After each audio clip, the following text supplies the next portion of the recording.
I wish good things to you who's watching this.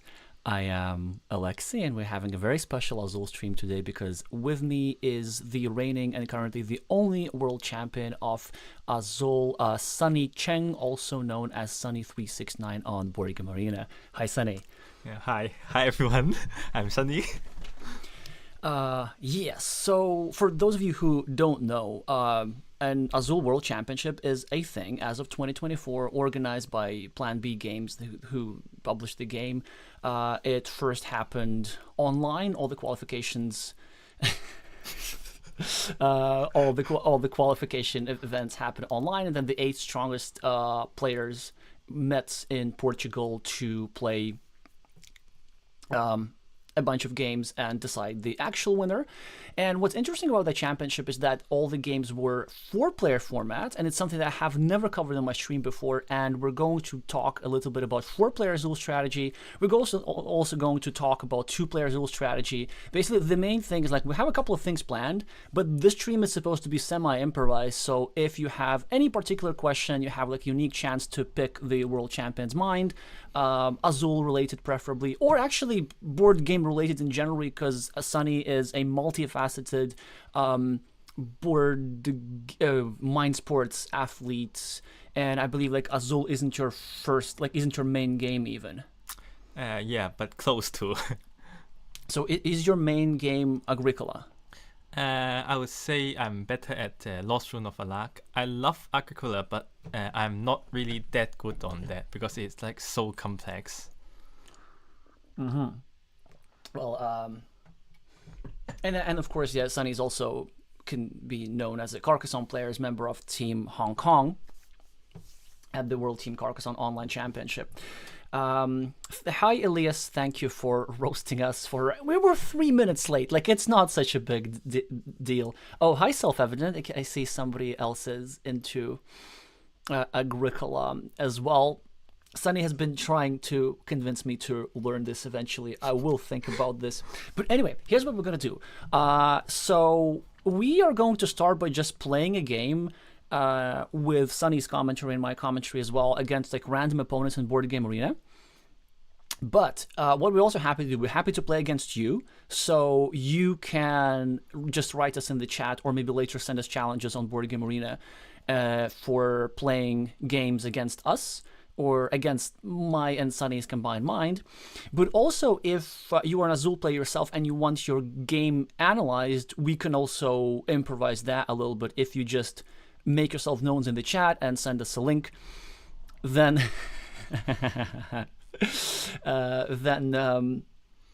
you know, we can do that too. And we're going to do both 4-player AZUL and 2-player AZUL today. But I really want to start with a 4-player game. So we agreed in advance that we will be using my accounts in order to protect your precious 800 elo. Actually, let me just have a look. So what is Sunny's elo at the moment? Sunny 369. Almost dropped below 800. Yeah. I don't want to play that. Oh, look at this. You're playing Carcassonne. Oh yeah, 8-10. Like, you can afford to lose 10 points.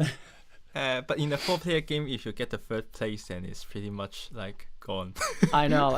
Okay, fine. I agreed. Like, I am hosting the stream. I'm putting. So what we're gonna do to make this a little bit interesting, we are going to limit opponents to 300 elo and above. It could be a little bit of a wait. So 4 opponents and strong players or above. But then, like, above 300 elo, people typically already know what they're doing. Like, they're trying to win, and even though their moves may not be precise, like, we can predict how they play a little bit. And honestly, like, I quite often find myself lost in the 4-player format. Like, I'm quite often doubt the correctness of my decisions. It's much different from the 2-player format. So I'd be very curious, especially to hear how you approach the opening. But whilst we're waiting for opponents, actually, let's just change the time format from fast to normal, because we need to commentate a little bit. And then if it's going to be too long a wait, then we will like switch to we will remove 300 elo.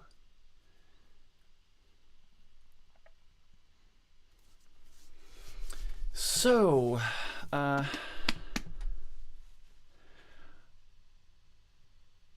first of all, I know that like most competitive players prefer the two-player format, myself included. Are you amongst those players too, and why? Yeah, obviously I prefer two-player over four-player. Like, although I'm a kind of expert in multiplayer game, but I do not think that AZUL in particular is suitable for four-player because like it increases the randomness. You cannot count the tile precisely with four-player because like the tile gets used and drawn again. And another thing is there are like too many interaction, especially with non extremely good player because their move might sometimes be not as precise as what we think. So when there is like an unpredictable move from those opponents, it will ruin our plan, and that's what I don't really that enjoy. But so then, I kind of also thinking like this is the same for many multiplayer games. Well, it's for example the same is true as Catan, but also I know that you hate Catan, as actually many mind sports athletes do for some reason. Well, I mean for understandable reasons. Okay, we got at least one opponent, so it's like a bit less of a weight. So that interaction element and that element of like unpredictability, is that really has like more than in some other multiplayer games that you're playing? I believe it is because like in AZUL, more tiles doesn't mean to be a better decision. Like you don't always want more tiles instead of less in multiple scenario. That's why some opponents may be able to screw you over by grouping the tiles, and it doesn't quite the case in most of the other game. Like you are only building up your own stuff, and there's like a less interaction. For example, directly attack for one opponent to another opponent, and you are mostly competing for some action space or maybe a race to a certain goal, and yeah. Yeah, well, it makes sense. I think I also saw like some questions in the chat, which we're going to address later. But the game has started. We actually have reasonably strong players. Like the minimum is 338. We even have an expert paired up against us, who I've actually played against them one-on-one too. So, like, curious, what do you do in this situation? Like, we saw that there were two tile groups of three, and both players quickly took them, can make kind of natural moves. Like, what's your thought process here? It would either be the starting player token or any of the color that is like there's two of that, and I prefer to complete my role too early in four-player game because it would become an urgent stuff at some point, and if you complete early, you could like be flexible about your other roles. Yeah, oh, that's actually interesting. So maybe I should do that more often because like I tend to very often start with row 4, especially if there are groups of 2. I can get like group of 2 and then group of 2 either this round or this round later. But I do end up often kind of like putting my row 2 at risk. So let's actually start with row 2. I have a particular tile group that you're thinking for row 2. What are you thinking here? I would prefer yellow. Yellow. Okay, well, let's do that. I would have preferred blue, so that because like blue's kind of competed a lot because this guy needs a lot of blues, and I was thinking that like if we take the blue, then there's starting tiles. Then the person who takes the starting tile cannot take a tile group of 2, and that way. Well, let's do this. Let's see what happens. That way, I kind of see like the 2 whites are like really good. And for example, they can go over here, and but then I'm thinking that these other guys will probably kind of take away the whites from him. But the one thing I remember you saying that starting player seems to be like more valuable in 4-player than 2-player. I think they are equally important. equally important. Mm-hmm. Yeah, so for those of you who don't know, like Sunny played some in-person games in yesterday, and we have like quite varying okay, what did we do here? I suppose it's 2 black. Row 4?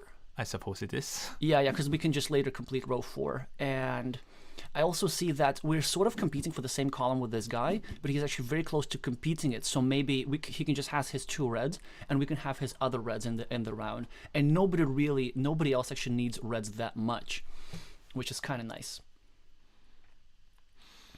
And I think it is a nice thing that we complete our row 2 with yellow, with our opponent completing it, the player before us complete in blue. Because what happened in the next turn, like the player before us will likely to take yellow, which we don't need. Ah.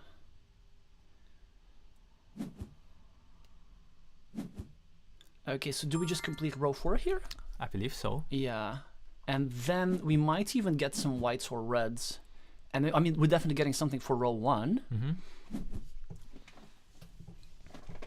So interesting. Like, do you think if you see, like they understand? Because I think if they want to put it in row 3, then they often actually end up without row 2. Yes. If they're tileless group, and I have been making mistake that quite a bit. Okay, so far this is going well in the sense that the opponents are building not the column that we want. Okay.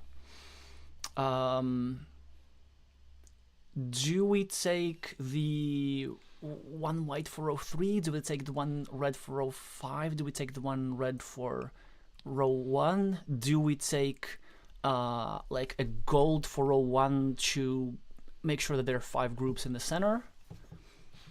The last thing I would do is to put something in row 3, because in 4-player game I usually keep my row 3 quite flexible, and we are unlikely to get a huge tile group of white because this player before us would be interested in that particular group of white. I would rather complete my row 1 in this case, but I'm not sure which tile. I kind of want to go for red. Yeah, let's do it. Because then, I mean, the issue with the red is like this guy's going to have a nice setup with the blues. But then, I think we might... Yeah, I mean, I'm not sure about the red.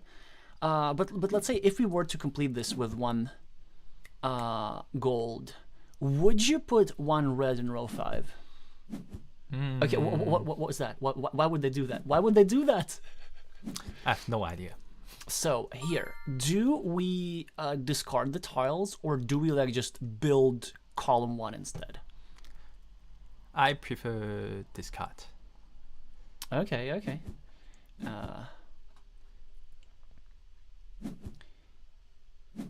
So that's interesting. This seems quite an act of self-sabotage, because so this Sirigella person, they were having the best setup actually.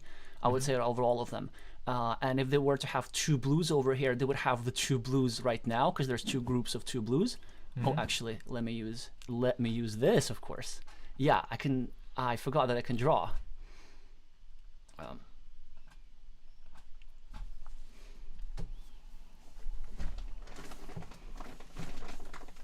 So in the meantime, while our opponents are thinking, Self-Evident is asking, I'm really curious why the World Championship is in 4th player.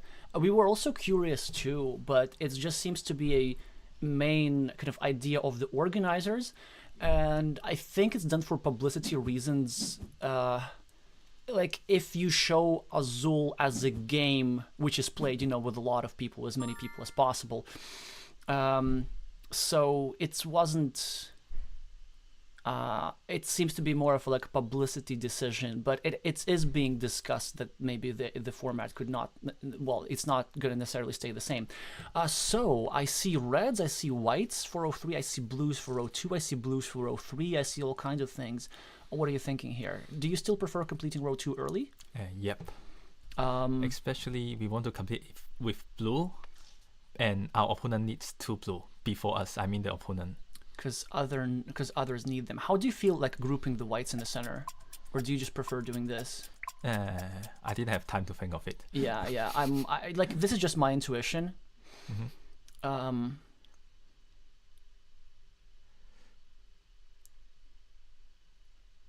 Well, I think I prefer to group the white instead, because what I predict in this case is the next player will take 2 yellow to group the 3 reds for the next player, which we do not want to lose our red this turn. Do you think reds is like such a big priority for? Well, they don't do. Look at this. They're messing with this player. They're taking blues away from them. Which actually I think it's not a bad move, but it certainly benefits us. And now, oh please, if he takes the so he's smart. He's taking the blues without grouping the reds for us. So do we start collecting reds here, and or do we complete our row 1? I prefer the red. With grouping or without? I'm kind of keen to group the golds because everybody needs them for row 2. Yeah, I think so too. And then in the worst case scenario, like if we don't get the whites, although I do think we do often get some of the whites, we can like get 3 blacks here for future bonuses or something. Yes. But so what I'm hearing from you is that it seems to be that flexibility seems a bit more important in 4-player, and that unlike 2-player, you settle on your win condition a bit later.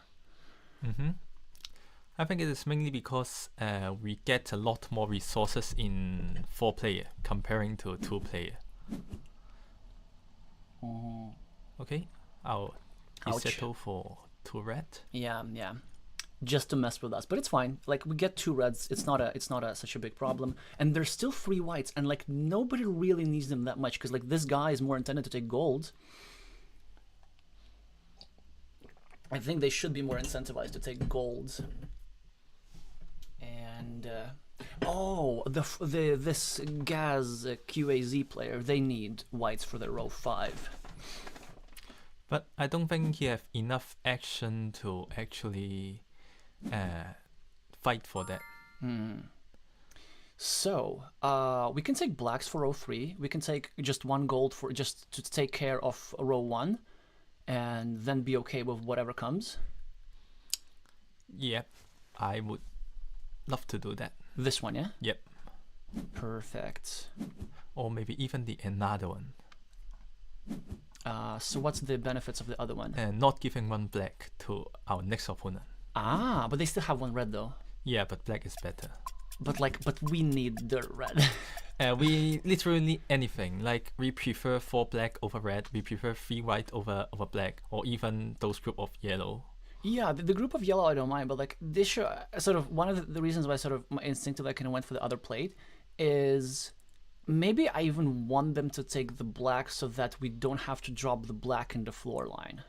But we never have to drop the black in the floor line because we have row 3. Yeah, but like we do drop 1 black in the floor line if we get that group of 4, as opposed to, and like if there's a group of 3 for us, then we just get to keep it. I see. So that was the idea. And maybe now that but on the other hand, since they now don't have, since the blacks are already grouped, they can be like a bit more inclined to take something for, whoa. What do you make of that move? So basically just like completing the row 5, and they may be planning to threaten the complete color later on. Yeah. At least the way that I see this playing properly is that this guy should take 2 whites for row 2 to put something in row 2. Then the other guy, I guess, has, I don't even know what they have. I guess I believe because both of the player before us and the player like directly opposite to us will not be able to complete row 1 and row 2. Therefore, I think it is like they can choose any one of them, but the best way is to make the player after us not completing row 1. Okay. So we do get a fantastic tile. So actually we have all our options available. We're going to have either 1 red or 2 whites or 4 blacks. And I don't even know like what exactly do I prefer. So okay, so we have 2 whites or 4 blacks. I prefer 4 blacks. 4 blacks, but then okay, so I think let's say that we take 4 blacks, then this guy takes 1 gold, then this guy takes 2 whites, and this one takes 1 blue, right? Mm-hmm. What if we take 2 whites, then this guy takes 1 gold, then this one guy takes 4 black, I guess. Mm-hmm. But we are the next player, like the second player next turn. We are likely to complete it with white if like the largest group of white show up maybe in multiple places. So the black actually adds value to the white placement, and yeah, it is kind of a bit flexible to put it as black rather than white, because if you put white on it, you may not be you may lose one of the row 3, one turn for row 3.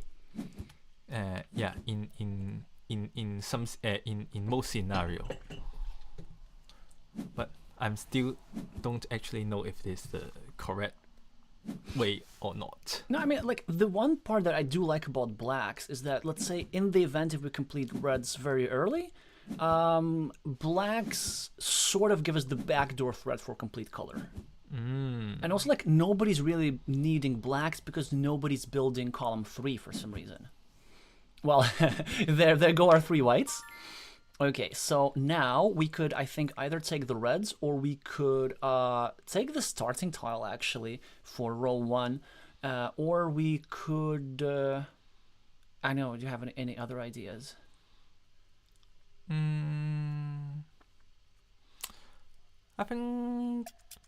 Yeah, it is between these 2. I think red is more... Oh, okay, fine. I want to go for this, because we just run out of time. I don't want to go over time. But I just have a feeling that, like, we have a problem with whites, and I really want to sort them out as soon as possible. Although it does mean that we're going to be first in the 4th round, so we might be like last in the 5th round. But players seem to be a bit less keen on the starting tile. Also, I see that this guy kind of needs the whites, and well, actually, it's interesting how like everybody has disrupted their columns before. So, reds row 2, reds row 5? I think row 2 is more important. I would say so too, and I would actually prefer not to group the whites just yet. What do you think? Or should we group the blacks for them? I think from the center might be safer, because like yeah, you don't want to give a free black as for free. Usually, like, it's a general way. I mean. Yeah, and also actually you don't want to give blacks to row 5, because like this setup looks a bit weird, but he's like, I think this is our main competitor really.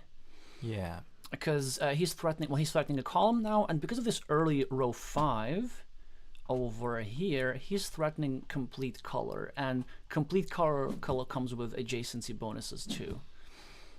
And also we don't really have a space for gold, so we won't be able to take away complete color from them. Okay, do we go for the, like, actually I'm kind of really inclined to take the white so that we mess with that guy.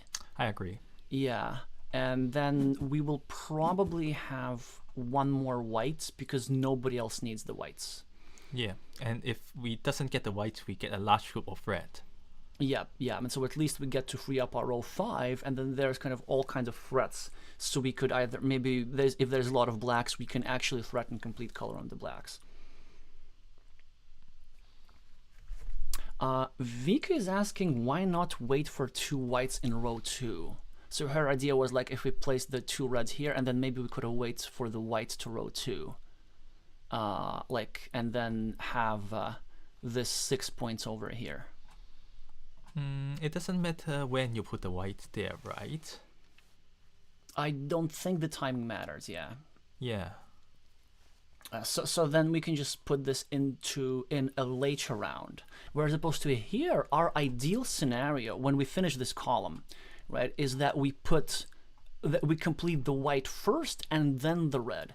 So if we complete the white first, we get 6 points. And then if we complete the red, we get additional 5 points, so that's a total of 11. If we do it in the reverse order, if we complete the reds first, that's 2. And then we complete the whites, that's 7. So that's 9 points in total.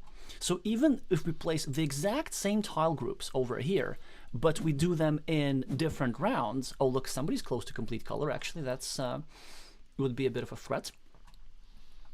Then we get a different number of points depending on the timing of our tile placement. So it looks like we're getting our white for row 3. And we're not going to group the 3 reds for this guy. Yep. So we're getting a white, and in all likelihood we are actually getting a bit of red for our row 5, and I think that we come out pretty good out of this round. Well, okay, this is a bit... Actually, but wait, this is not that bad, because the other guy is not going to take 2 reds, because look at this. This guy's reds and blocked, and this guy actually doesn't want to place the reds over here because he's probably going to be fishing for complete color. So maybe they will put 3 reds over here, but then we get 2 reds over here. Yeah, this is... I would expect to go... Well, they do go for this. Actually, I'm not sure how I feel about this, because they don't have... But they need the row 4 for blue. A column is better than a color. Yeah, but then their blue seems to be heavily competed for. And look at this. And now they would have had the blacks. But, no, I mean... So, like, I think I would say that we probably have the better setup at the moment. Or do you think the QAZ person have the better setup now? I think we have a better setup. Okay. Well, we have some lovely groups. We have 3 golds, 3 whites. My initial thought is 3 whites for row 4 to mess with that guy. But you could also, like, we could just let them be. I will take the 3 white anyway, but it is the question of row 2 or row 4. I kind of really don't like losing floor line points. Okay. I really want to try this, and I think we have really a good chance of getting a couple points over here. We're probably not going to get the blues for row 3, although that would be nice, just because blues are so heavily contested. Yeah, they get the gold. They're going to get their complete color, but it's actually not that bad because they're getting their completed color early. And this means that they will have no place for gold in the last round. Do we just put 2 blacks in row 2, or is it not a priority? Like, can it wait? I think it is a priority. Yeah, because also some other... So it's... Even though there are other black groups, it seems to me that they're likely to get grouped together. And also, because we're gonna need like 1 white and just 1 red, and there are lots of groups of 1s, we want them to stay separated for as long as possible. We don't want to be in a position where we have a group of 2 reds and a group of 3 whites, and we have to both choose between one option and also lose a precious floor line points. Okay, so they're now probably going to complete the row 5 and like get their complete color. So white first or red first? I may do red. There are fewer reds, yeah. Do we want to group the 3 golds yet? Because I kind of like this guy needs the 3 golds. I'm a bit iffy on that.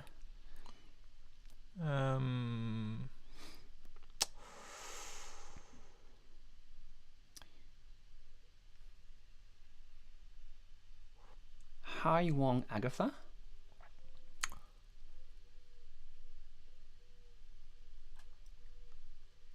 If we take the red, I'm a bit inclined to take that one, because this one also has a single black, and like we're probably gonna need a single black over there. But we are not actually worried about he take 3 yellow because he has some urgent matter in row 2, although it has break already.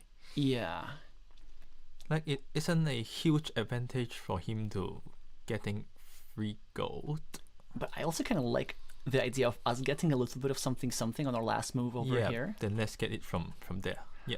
Yeah, but my main concern is not so much the gold, it's actually this one black. We will also probably want the blacks to be separated somewhat, although it seems to me that in some scenarios we do have like have to sacrifice one floor line point.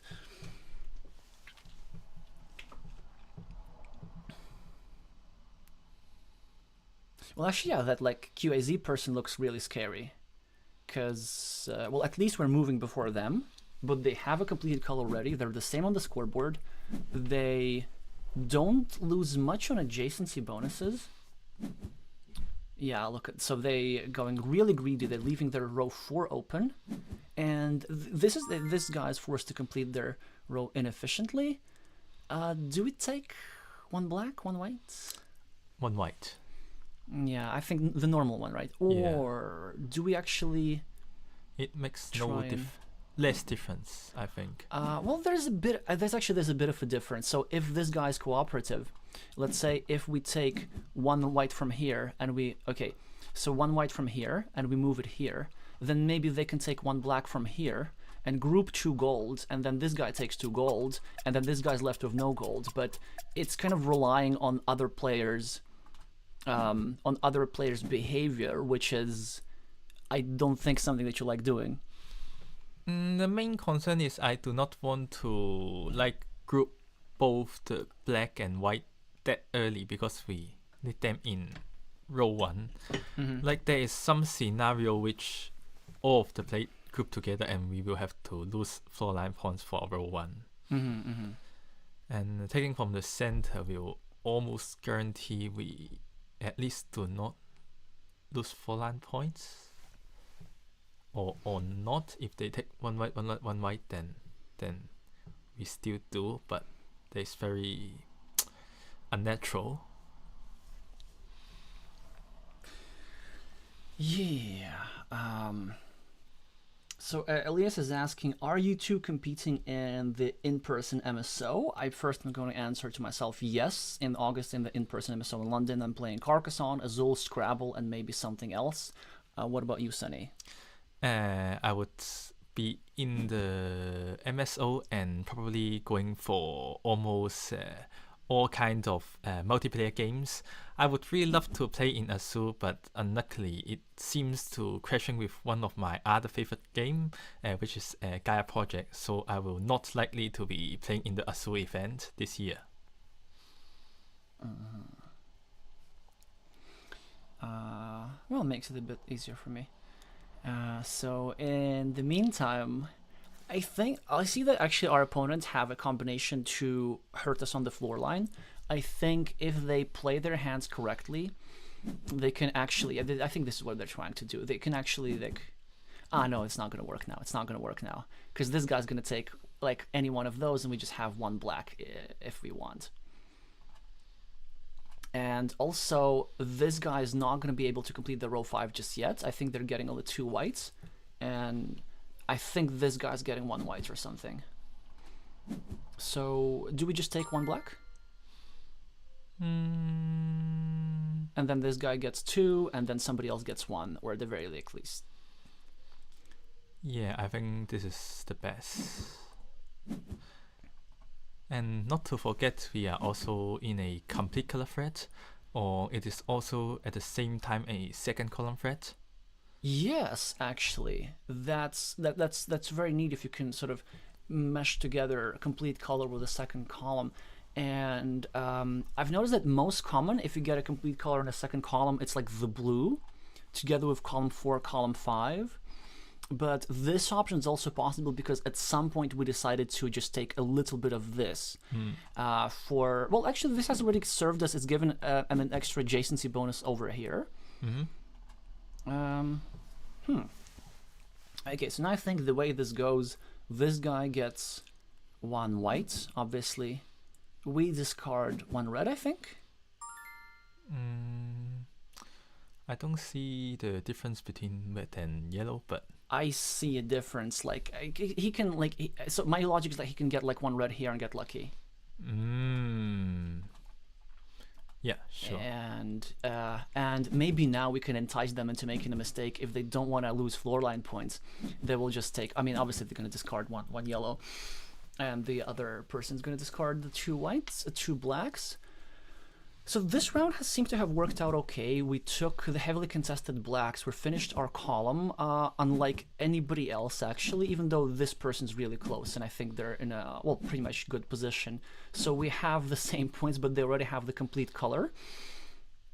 What is the most important tile group here? I would say the 2 whites. Yes, I agree. And yeah, because like he needs the 2 whites here, and honestly the whites are so scarce, this person needs it there.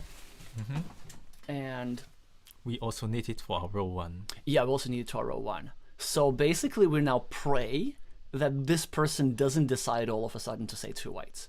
Like, they don't need whites really that badly. They prefer red. They prefer red, black, gold eventually. And I think they will succeed in their column and complete color. Because nobody else, well, I mean, there's plenty enough blue for complete color, so they're gonna get that. And there's plenty of golds to go around for their row 4. And they don't really need, because nobody else really needs golds. This guy can't use golds at all. We could really threaten a column over here, but I don't think it's just works out because red is really heavily contested. So yeah, I think if they don't somehow decide to mess with us and take 2 whites, then we should be in a really good position to win. Because if we manage to complete this over here, okay, there we go. Oh, they go for this column instead. Sure, whatever. So we do this. Important to realize the priorities. We're taking away the whites from everybody else, and also we actually making a move which scores the most points for us initially.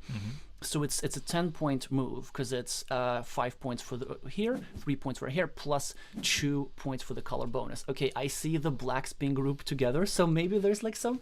No, it will be gone It after will the be gone. next move. Like, I think the only valid option is 3 black, 4 him. Right now. Okay, so now it is interesting. Do we take the 3 blues and I hope that there's still whites? Or do we take the whites now and leave the 3 blues for the other guy? Because kind of the way I see it, nobody really needs the whites. And this guy needs them, but he can take only 1.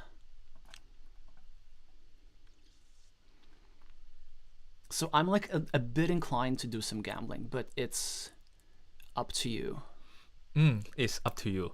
I want to try this. It is your account eventually. I know, but like we're also here to pick your mind. Yeah. But like it's a bit playing on the edge, but I just don't see necessarily a scenario. Okay, we're good.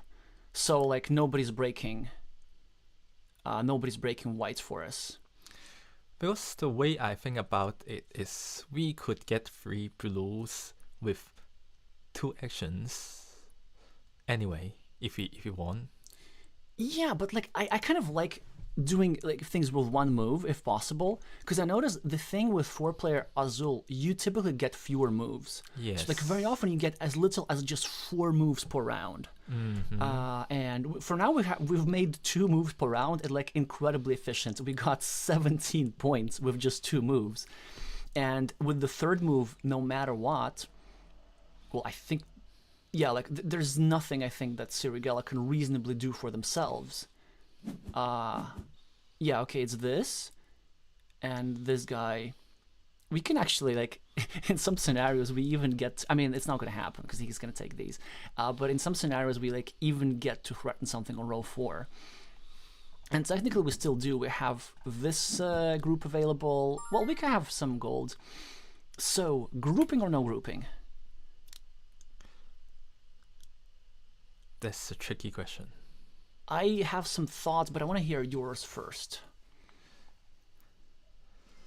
I think in general, grouping is better, but it requires like further calculation where the final group of yellow will goes. Yeah. But like, here's the thing: like, the final group of yellow doesn't really hurt us that much. It's actually just it's plus 1 point, and nobody else like really needs it. But we could screw someone over. Well, someone that would be this person over here. That would be very nice. Like, my instinct, actually, let me see. So we take from this plate. They take from the center. Well, actually, they have a choice anyway. They have a choice whether to take from here or here. Yep. No matter what. So I want to do this. I just want to do this. And like the rule of thumb for me is that we want to. Whoa. They're gonna get screwed over. They should lose this. I mean, it is not our decision. It is some decision for the player before us. Yeah. But I'm sure they must be able to find or are likely to be able to find a way to screw him over. Yeah, but I mean, they can just do this actually. But what is the point of that? Just to take 2 points for themselves, because they're competing with this person for like third, I guess. So we're competing for first with this. We also didn't really have time to calculate if we're even winning or not. I think we're not winning. I think we are losing by a bit because he has a complete color without a row 2. Well, let's actually just have a look. So okay, so we're minus 10 at the moment. This here gives us plus 2 because of this. This gives us plus 12 because of this. Third rows are equal. Actually, we have one more, so this plus 13. And he gets 5 points. We're losing by 2 points. So it's super important to mess with them. Yeah, but not necessary with yellow or... If we can get them like 1 yellow. Yeah, but the thing is, like, I think no matter... Oh, no. No, man. No, if we can control that he has to get the last group of tile, then it might be enough. Oh, we can force him to get the blues, actually. But we have to see whether we can do that. This guy is likely to take 1 blue. We can start our calculation. And then I think we can take 1 black for row 5. No? Yes, 1, 2, 3, 4, 5. Leave it 5 group, and he will be have to be forced to take the last group. Yeah, exactly. And well, obviously we don't want to lose anything. And there's no way we're putting anything in the floor line. Well, other than obviously like if we're left with 1 white, we're putting that on the floor line. But then they're putting 2 blues on the floor line. And if they do lose the 2 blues, then we're tied and we win because of complete lines. Yes. If we have calculated the point correctly, I didn't do the checking. Okay. Hi, P-chan. Elias is asking, careful with those shapes. I don't know what you're talking about.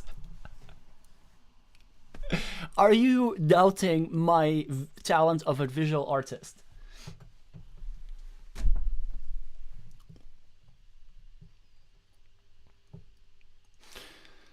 Okay, well, they went into the tank, but like they have to choose something. I think they need to take the 1 white on the off chance, because you know what could happen? Like a bad thing that could happen for us is that this guy could like forget that the game is over and just put the 2 blues here because they sort of kind of look pretty, because they like would fit this column.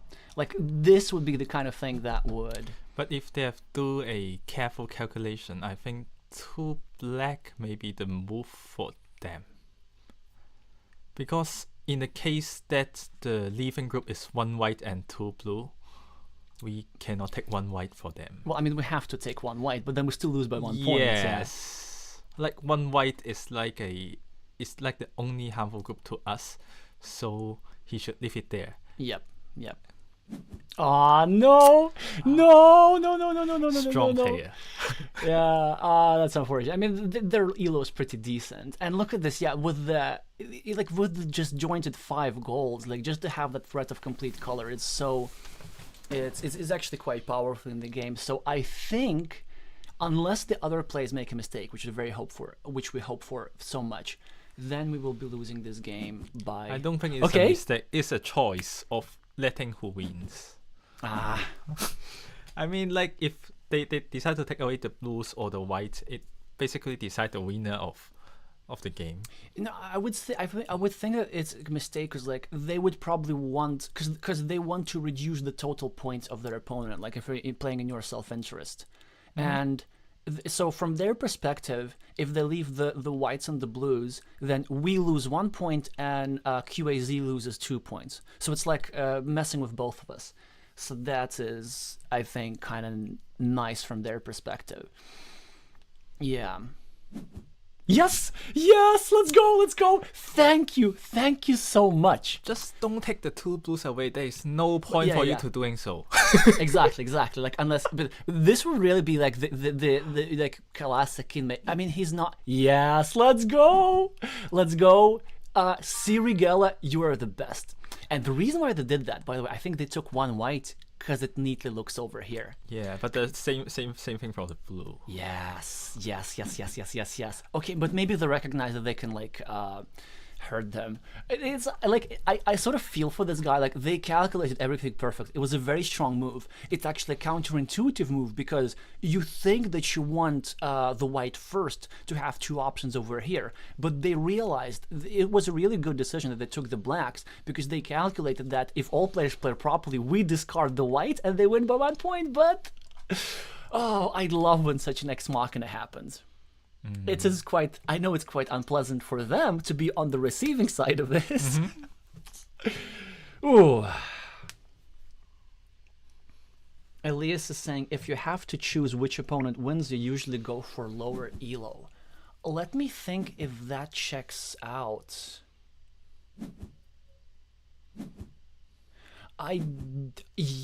No. From their perspective, if you have to choose which opponent wins, you go for the higher elo because then you lose less elo yourself. I think it depends. Yes. And you see, thank you for helping me gain 7 my accounts to gain. You did the main job.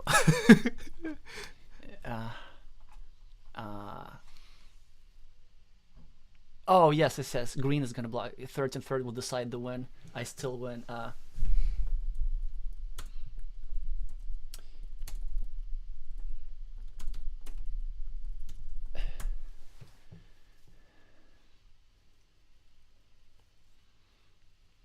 So I mean,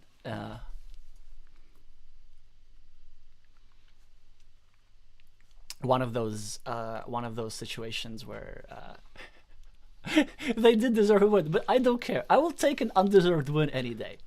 So, let's say, I mean, we won the game, which is nice, and you kind of saw that aspect of, there's behavior of other players, and there's sometimes this situation because, like, from this guy's perspective, it's not necessarily a mistake. They just kind of decide who wins. Although I do think that it's a mistake because they denied the chance of us losing 1 point. But yeah. But assuming if they made the other choice and we would have lost the game, so what could we have done to avoid our position? Because like I felt that we played pretty decently. I don't know, we got a lot of stuff complete. We're very efficient. We even got this little thing for row 4, which I think was quite useful. I really liked your idea of being flexible with this. The idea of like kind of leaving the bottom rows for later to decide, and we got the perfect adjacency bonuses every round. Like row 2 we went this, so we got 15 points. Row 1 we went for this,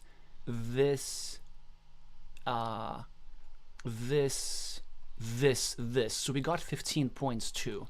Okay, row here we went for, I think, this, which is also perfect, a perfect order.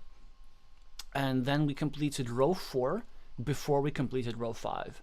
So that was super efficient. Now, what we could have done differently, we did lose some floor line points. So we lost 2 yellows over here in the first round because I insisted on completing the top row with the red. Maybe that was an issue. But I think the main issue is QA set get 5 yellow, which we should probably be able to prevent that. But maybe we are busy on our stuff and we give them a free gift of 5 yellow. Oh yeah, because they were moving after us. So I think maybe there was a way to just use a different plate so that at least they don't get the 5 yellows in one move. And so that somebody else gets the 5 yellow instead. Yeah, maybe that was the main issue, because like in terms of our efficiency, like everything was I think like really, really tight and nice. We barely lost any floor line points, so we did the very standard. I think it's like where our final board looks like a very standard, like from the 2-player perspective. So we have this configuration of 1 column, 2 rows, plus some extras which ensure advantage over the other players. Whereas complete color and like with this extra thing, it's a bit of more of an unusual situation. But like if you observe the 2 player who have like accomplished the complete color, it is yellow and blue. I mean, it is very common for yellow and blue to complete color, because these are all those color that less player fighting for in a 4-player game. But there's a risk that if you do not complete it, you may lose the game completely. Which was probably the case for QAZ. Yes. Because, well, I wonder, like, how did they get... I mean, this was... Like, how did they get this as well? Because this is also, like, 7 points. And it seems that we were just kind of sleeping on them, because, like, just nobody else needed the golds. Yes. And then, obviously, row 3, it's kind of nice for them to have, because it's just building a column. And row 2, row 1, well, obviously, they need row 2, row 1. And actually, we were kind of lucky. We were kind of lucky that there was a scarcity of whites, and that we took care in being the starting player or the second starting player, because the main source of our victory was taking away these 2 whites away from QAZ. Yes. Because like if they take the 2 whites, we just get destroyed. Like I don't think there's this like we can't threaten that much like the second column. So yeah, I'll take this. I'll take this any day. And actually, I think that these guys, like, actually they played really, really well.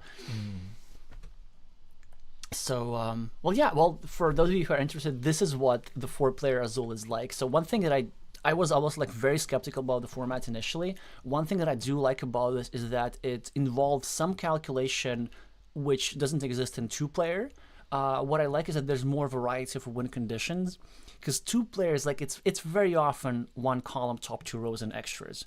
Or like there's some flexibility here, but here like people do all kinds of things. Well, we remember Alan admitted from the championship just like going for the 2 columns didn't quite work out, but 2 columns with like no completed rows, but complete color is way more common, and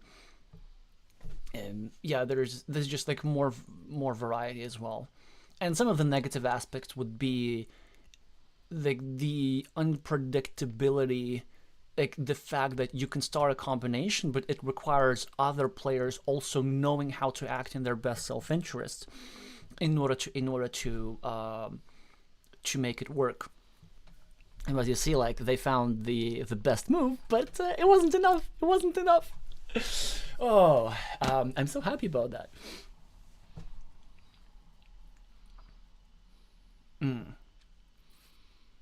Wait, self-evident says the seat order is not good. I was not able to...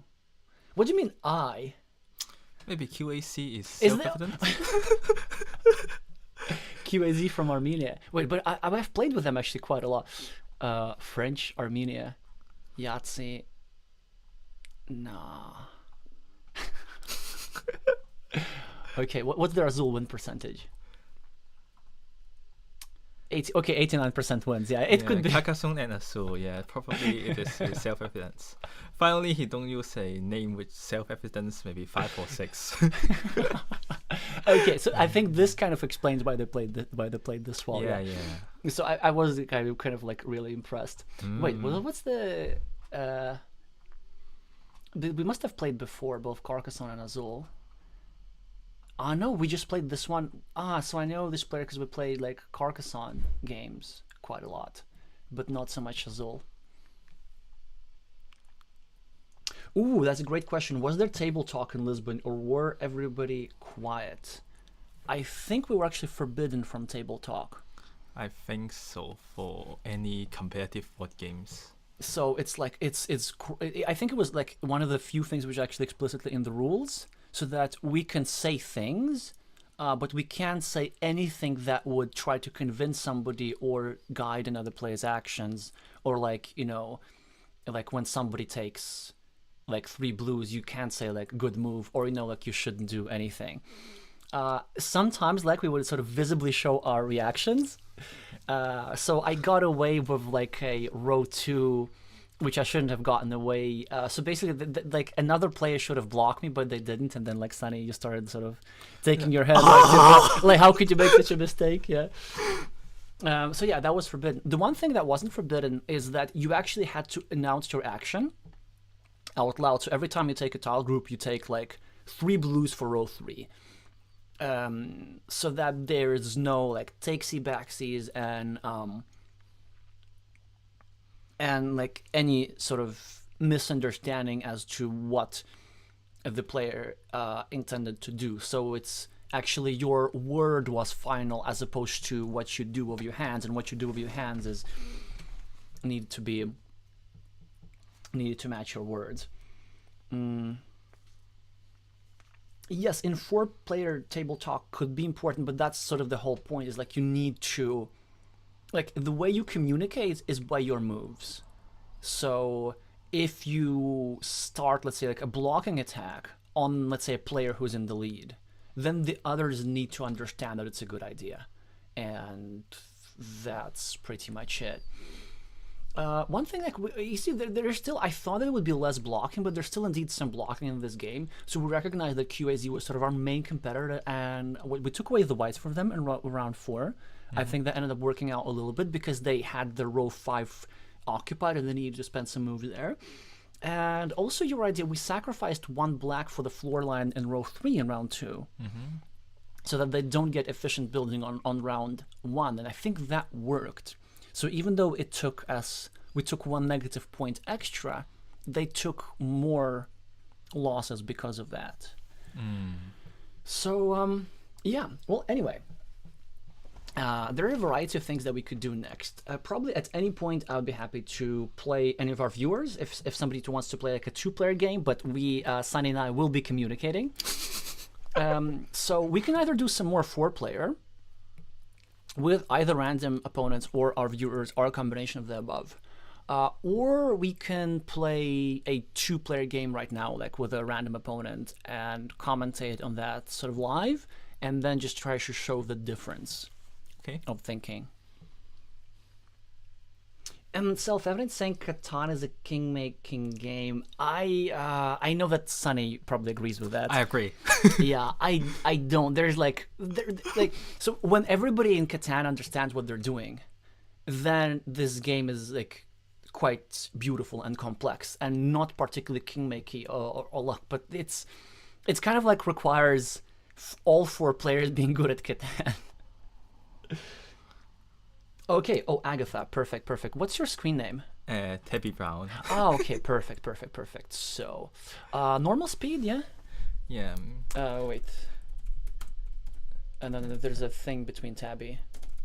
Yeah, just to remind that, like, I've teach some of my techniques to her. That we have to be careful about that. Okay. Makes sense. So I've sent you an invite, Tabby. Actually, let's put it to slow speed, because I think we need to, like, we just didn't have enough time to talk. So start game, and I will probably need you to take over for like 1 minute or so, because I want to make you some more tea. But Okay. yeah, but before that, maybe just walk us through. So what you see these 5 plates, and what is your first thought? Like, how do we select? We can get the starting player advantage. So how do we select which tile group we use? Firstly, we could see that there are a lot of white black and red, and this does means that I believe column 2 is the best way to approach. And because there is not a single group of 3, I would prefer start with 2 blacks in row 4. And if our opponent wants to take 2 white away from us, we could live with it later and complete our row 3 later and focus on the blacks and red. Yeah. Okay, very interesting. Here I would probably consider like the whites because they're scarce, but I like blacks on row 4 as well. Because they also create a kind of I also like to do a bit of sort of initial calculation too, not just the position. So like if they take the prince of these things, then this would push 2 reds to the center with the starting player tile, in which case we would probably take it over here, and that would be actually quite useful. But it is same in the reverse way. Like if we take black, they take white, we take red also. Oh yeah, that is actually true as well. Well, anyway, let's take the blacks, and then I'm gonna give the floor to you and be back in like 1 minute. So maybe they just like talk about something whilst you make a move. Yeah, the mouse is here. Let me just could you just like pass me your mug? I haven't drank it. Oh, actually, so it's fine. so it's gonna be just tea for myself. Yep.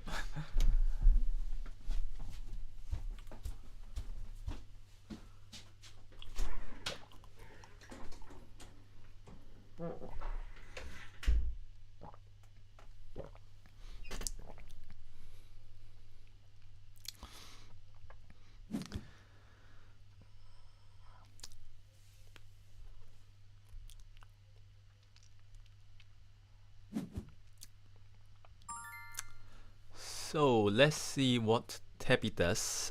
She takes the 2 white and leave the 2 reds with starting player token to us. And I believe that me and Alexey will be happily taking that and place it in our row 5. And another good thing about this setup is like if our opponent intends to take 2 red away from us, it would create another group of 2 black, which fits perfectly in our row 4. And because Tabby is like fighting for the middle column, the column 3 in this scenario, it means that the black is both important for her and for us. That's why we are like we will not easily give a large group of black to our opponent in this scenario. So it means that we will have an extra insurance of getting those 2 red for ourselves in this turn. So in this particular situation, I think that we will have a quite decent opening advantage. And yeah, I would wait for Alexey to make the final move.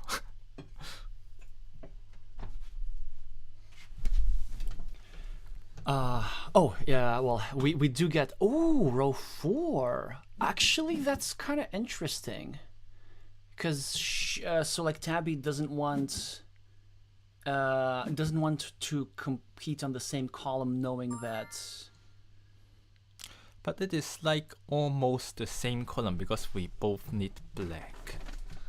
Oh yeah, like actually, if anything, she needs more black than us, and she needs more whites. Well, and she needs more whites than us in total. Although she needs fewer whites because we still need 3. Okay, good move for the second row. Now, what do we do? Do we like take the 2 reds, but then she could have, although we just start accumulating blacks one by one, but then in that case she could get some sneak in 3 reds to row 3, which is not terrible. 19 seconds. Make a move. I can't think of one. Okay.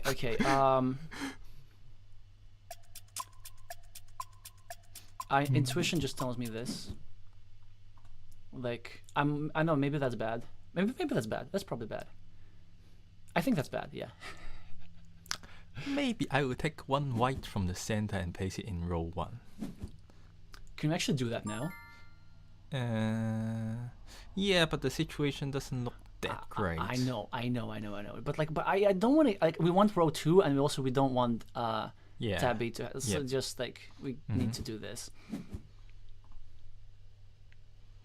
It's still good for us, but not that good anymore.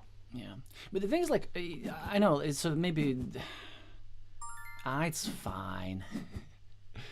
Tabby gets she should get a black, and then, like, so this is an interesting situation here. Do we do the same thing, or do we different the thing that we do? It is the whites anyway. It is whether this card or free. Yes. So you know what I think. I'm just wanted to truly. I will put it in row 3. Thank you. Yeah. Did I just convince you, or like, would you do this by yourself as well? By myself. I mean, the reason is we are fighting for 2 white and 2 black, and we have the starting player token anyway. If they both appear, then we just take 2 white because it's like more centrally located. We are always in a better situation. But if we do not take the whites, what if 2 whites appear? That would be not a good run out for us. Exactly, yeah. And I think that, like, 2 whites are just much more likely to occur than 3 whites. Yep. And because we're having the starting player and we're dominating Tabby on whites, then our sort of fates are tied. And let's say, even if they're 2, well, ta-da! They are the 2 whites. So I do think I can make that move, if you don't mind too much. Yep. I don't think that we have to do much thinking. And now, if Tabby wants whites, there's some scenarios where she can have them, but she would need to work for them quite a lot. So we've basically accomplished our main objective throughout the round. It will be a bit hard for us to get black, so I would kind of want to try. Reds we can complete. We have 2 options. We have actually 3 options for row 2. We could get reds for row 2. We could get even golds for row 2, because there's 3 of them. And row 1 should be relatively easy. What do you want to do here? I would want to wait and group 2 yellow. Yeah. And also try to group 2 black after he finished the black. Yep, yeah. Because sort of Tabby wants 1 black here and 1 black here, probably. Because she also wants 2 red here, and she wants to build efficiently, and she also wants to take black away from us. So at least if we manage to get to group 2 blacks together, then she will be forced to lose some points, and then maybe we can force her to make decisions. So, like, this would be kind of a classic waiting move, or do you have something else in mind? No, this is the move I'm thinking about too. In the meantime, in the chat, yeah, thank you, Self-Evident, for explaining the ELO algorithm.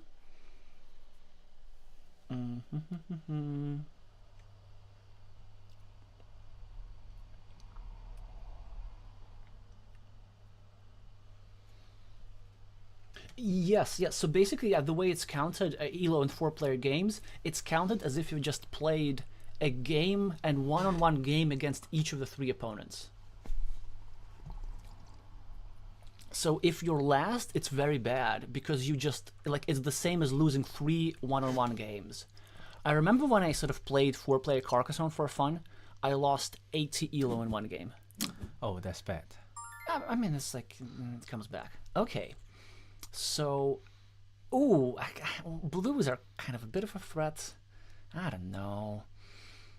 Do we do anything about that? Do we just take 1 black for row 1 and just forget about our row 4? Or do we take 1 black for row 4 and try to force the action? I don't know.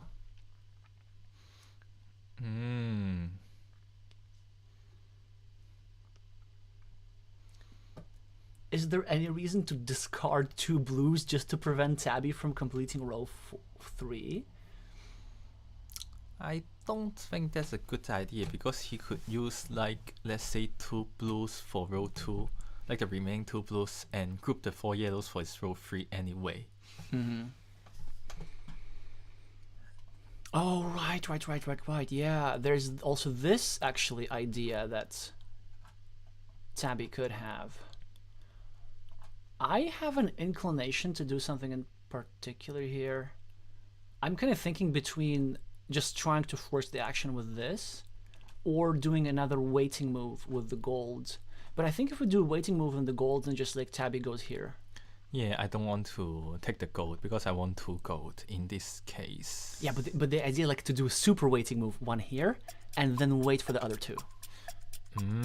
I didn't think of that. So 3 seconds. You have to change maybe 1 black, maybe. Okay. Yeah. I think I took it from the wrong plate, but it's okay. And then if... Yeah, like Tabby just needs to make a quick decision. Yep. And let's say he take 2 red. How do we respond? Well, at 2 reds is actually, I think, quite an easy response. We do get the 1 black, which is fantastic. And then we still have stuff for our row 2. Because I don't think she will try to take that 1 black. I would if I were her, actually. Because it messes with that a lot. Like the order, remember what we talked in the last game, like the order of completing.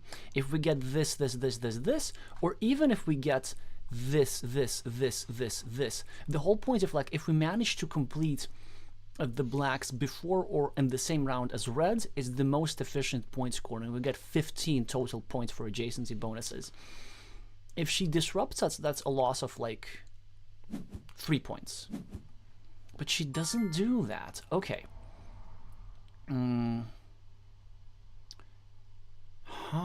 Actually, that's a really good move, I think. Ooh, here's an idea. If we take 1 white away from her, then she takes the black, then yeah, we kind of lose a lot on the floor line. I don't like this. If we take the black, then I don't think she takes the white. I think she takes... Then she leaves the white for us and we lose our row 2. I think maybe we just take 3 golds for the row 2 and probably do the standard tactics here. And she's gonna do the standard tactics. She's gonna go 1 black. We are going to, I guess, take reds and eat the floor line. But in this case, he don't get the blues for his row 3. But she can. I mean, if she takes the... Oh, yes. Like, she doesn't have to actually go here. And even, but let's say, okay, so our perfect move, if she somehow goes with 1 white here, then we just take 1 black and we're happy what if he take 2 reds for row 2? Well, I mean, this is what I'm thinking about. We can't take away blues from her. Can't, you sure? I would rather take the black before anything. I want to take the black. Yep. And she's gonna take... okay. But you know what? That's not like her taking the blues is not the problem, because we're still having an advantage. That's why I don't think it was the best move. Because her idea of completing blues is not as important as us disrupting this. Because there's still plenty of blues in the deck, and she has the starting player tile.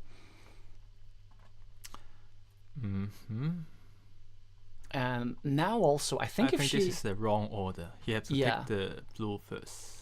Just to take the blue first. Yeah, exactly. Because then I think now we actually want to take the blues and eat the floor line. Yeah. Because in relation to Tabby, she's gonna also lose 3 negative points from the reds because she can't go over here. So this is part of the 2-player game. I think I just need to refresh because I'm not sure if Tabby's online. Oh yeah, she's online. Like BGA sometimes does this. Like at the start of the round, it's mostly positional principles and maybe just calculating the first couple of moves. At the end of the round, it's just pure calculation. And as you see, we didn't really have enough time to do that. So I think we should have suffered this round. We just got away with something.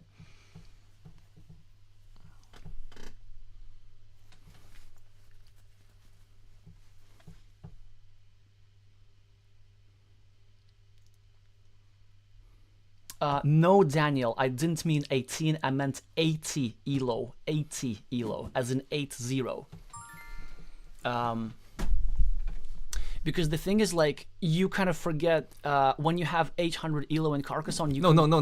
Blue. Oh, sorry. Like, I just. Oh man. Yeah. Sorry, because we agreed on this, right? Even though it is way fewer points for us, it's even fewer points for Tabby, and so that's great. I think I probably lost more 80. It actually would have been 70, but I got also minus 10 because I like timed out or something. Yeah, but still, because like you lose 20 elo per player, you lose to 3 players, that's like 60 something. So yeah.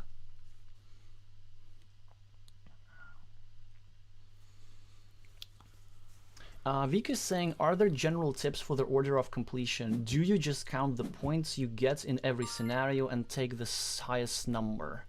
I'll let you take that one, but maybe after we make a move. So Tabby started building her blues.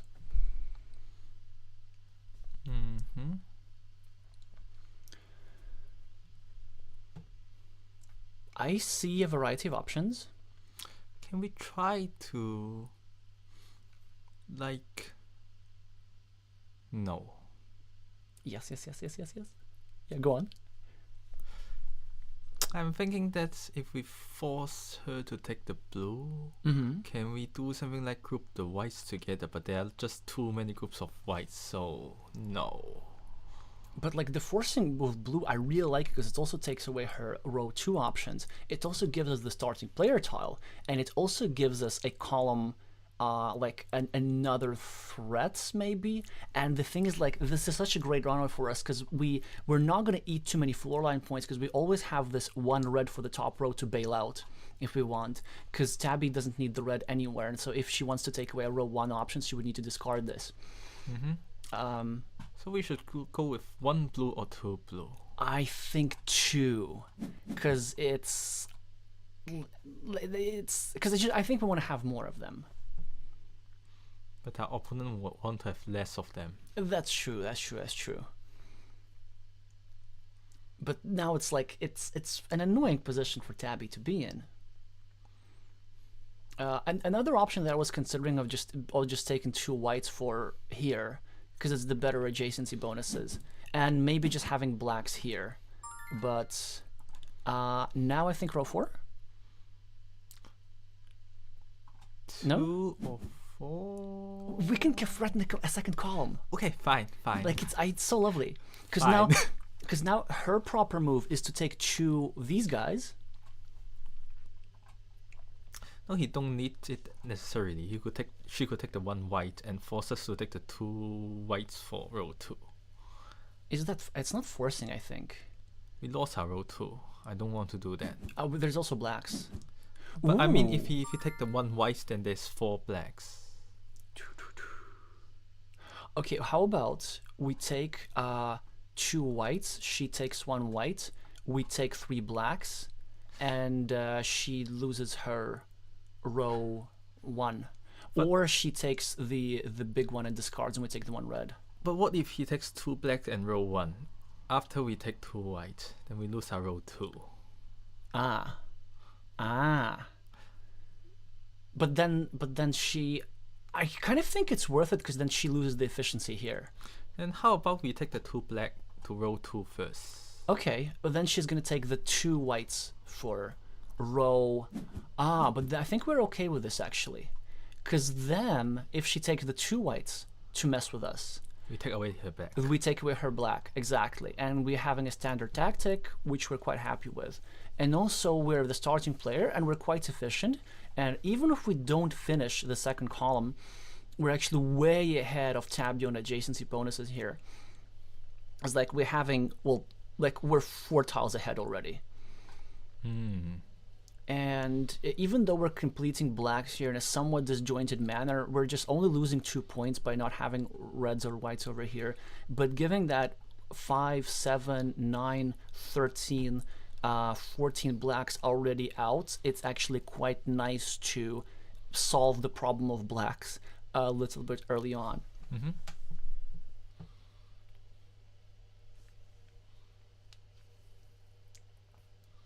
Okay, I can see, like, I don't know exactly how the elo is calculated, but based on how much elo I'm losing per game, but like, but also, by the way, like, per game, even where, like, all games where I'm not in first place, if I'm in first place in foreplay, I win like 5 elo.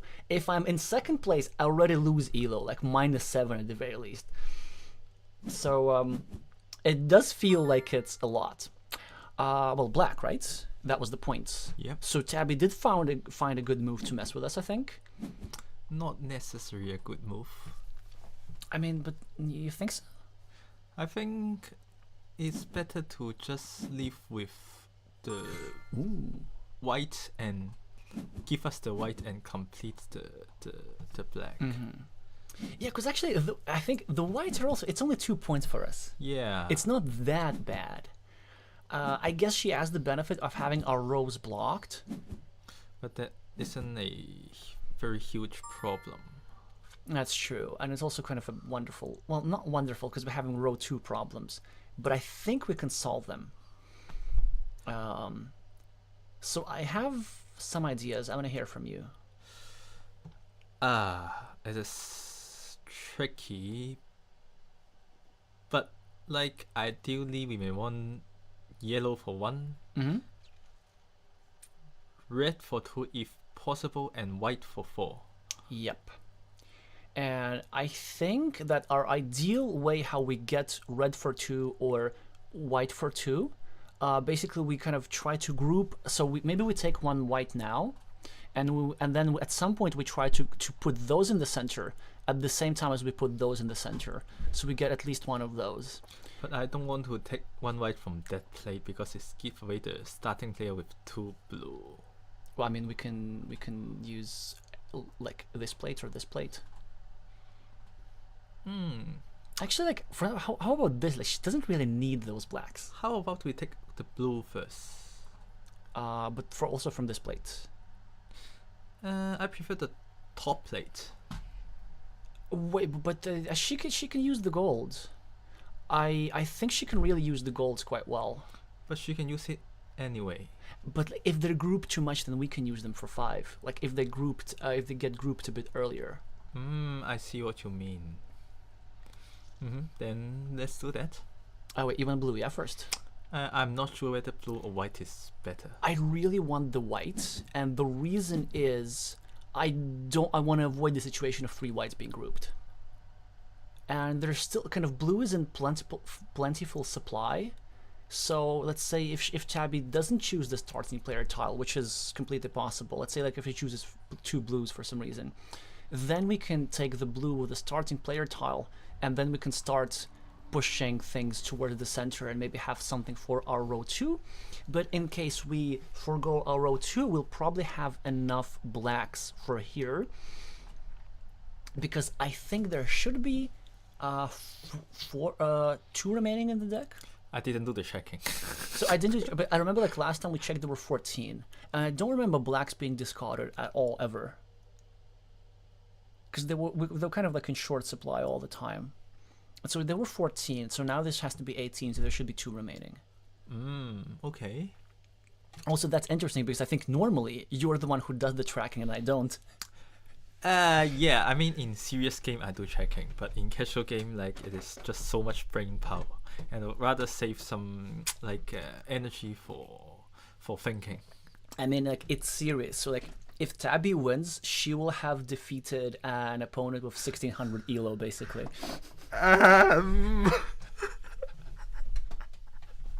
Yes, I agree. But I cannot talk if I Oh, okay, that's pretty neat, actually. I think. Really? You don't think so? It is forcing, like blue and blue is forcing. I mean, she can. Well, do we want to force, actually? May or may not. Or do we want to first take the gold from somewhere here? Sounds good. Let's deal with that. But then, wait, what can she possibly do that could annoy us? I think it is 1 blue anyway. Like she has to take it. No, but she can take 1 black. and be okay with us forcing. Because like, what if we do blue, and yeah, but then we still kind of have to take the 1 gold. Yeah. So let's just do this order. Are you like your idea? Because what you did in the what you did most of the time in the 4-player game that we just played, that you kind of always outline the primary objective. Okay, this is what we have to do, like absolutely have to do this round, and then the other ones are sort of optional, and then we go for the musts, and then we go for the wants. Mm-hmm. Vika is saying actually if Tabby wins, she's getting 50. She's winning against 1554. Well, like okay, look, so like the peak elos of both of us are a bit higher. Well. Oh, look at that! I knew she'd do something like this. Why? Because she doesn't like. I think she doesn't want to group stuff in the center. She wants blacks. So I think here's the thing. Like if we take blues, she takes away the 2 whites from us. Then we just take the blue from top. Yes. I really like this. And then we're actually threatening to take something. Or basically, if she, and then like we can threaten further groups a little bit more. And even if we lose a row, actually no, I don't think we can really realistically threaten row 5 because Tabby has a starting player tile. And I think that's why she took the 1 blue. That's because the starting player tile was so important. Because if there are 2 blacks remaining truly, then 3 blacks are not enough for us. So we would have to get 4 blacks on row 5, and then bank on the 85% chance that the 2 blacks are separated on different plates in the last tile run out.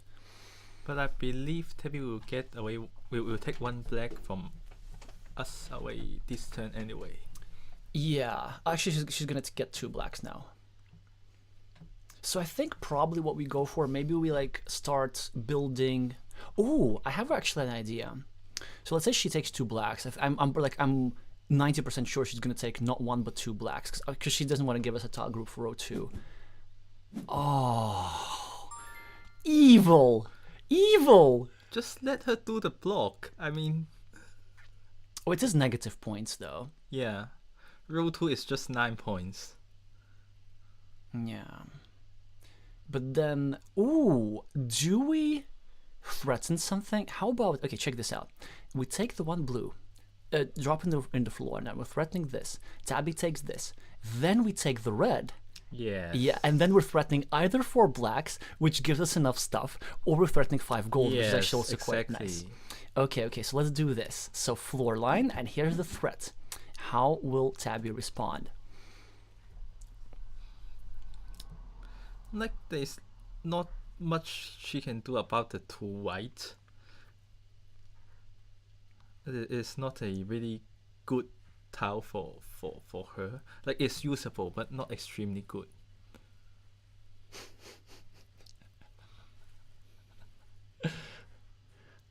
No, self-evident. I'm not exaggerating. I legit lost 80 elo.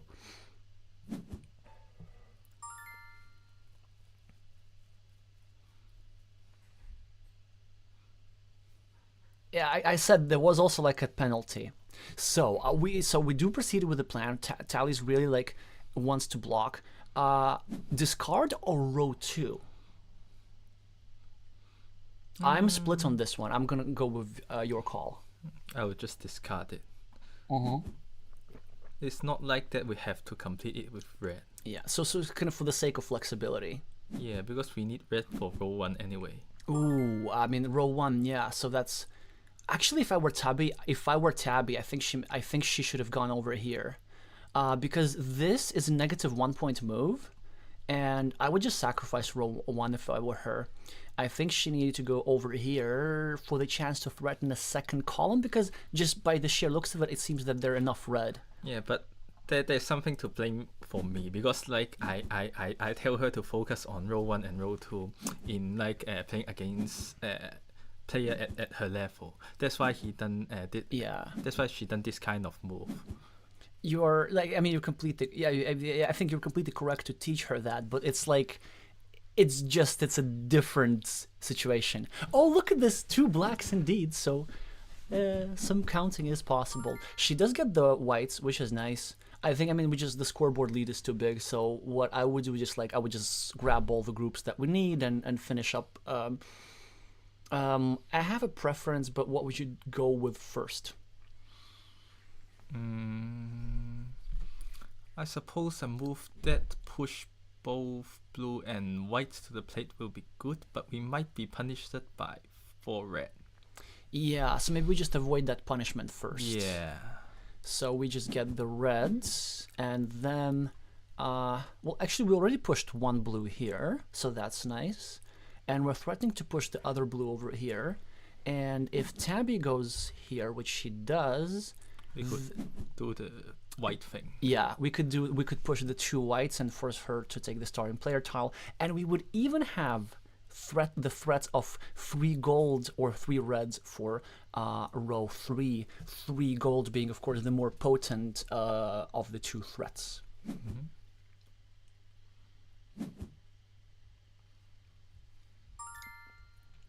VK is saying yes, Azul, but everyone is just discarding tiles on game. At a high level 2-player game, this is actually like very often possible. So as Sunny said, here's our last tile, and now it's just like a very, very difficult situation for Tabby. So not only, yeah, she's forced to take this, but we're now just have a variety of pleasant options. Do we just take the most high scoring one, or? Yeah. I guess there's no reason not to do so. And because we have our bottom rows 2, 3, because we had not 4 but exactly 5 gold in the previous round, this means that we won't be discarding anything in the floor line.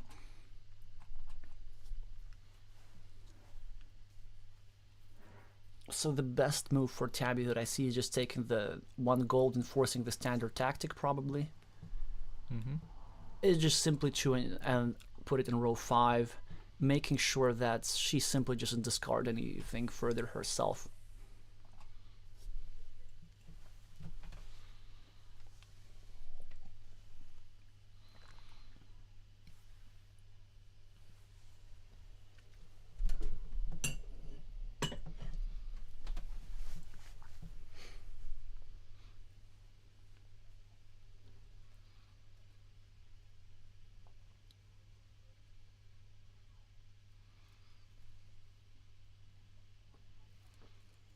Okay, Self-Evident is saying the move is too yellow on row 5. Are you referring to a previous round? Presumably, because we don't have. The move for Tabby was too yellow in row 5. Yeah, I mean, I think I get what he means, because like the row 3 completion isn't that necessary for Tabby. Mm-hmm. It is like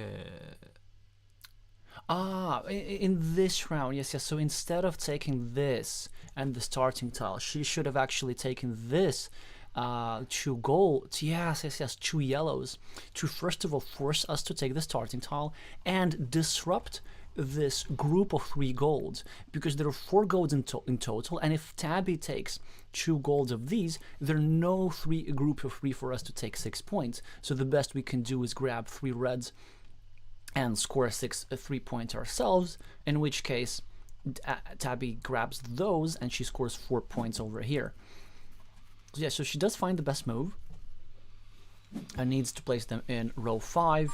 Now it's just a question of, actually it's not an aesthetical press, it's like it's possible to accidentally lose this. So here there's one mistake that we can make. If we take this for our row 4 by accident, then Tabby of course takes the blacks and we're forced to eat up 3 reds in the floor line. So there's actually only one correct move, it seems.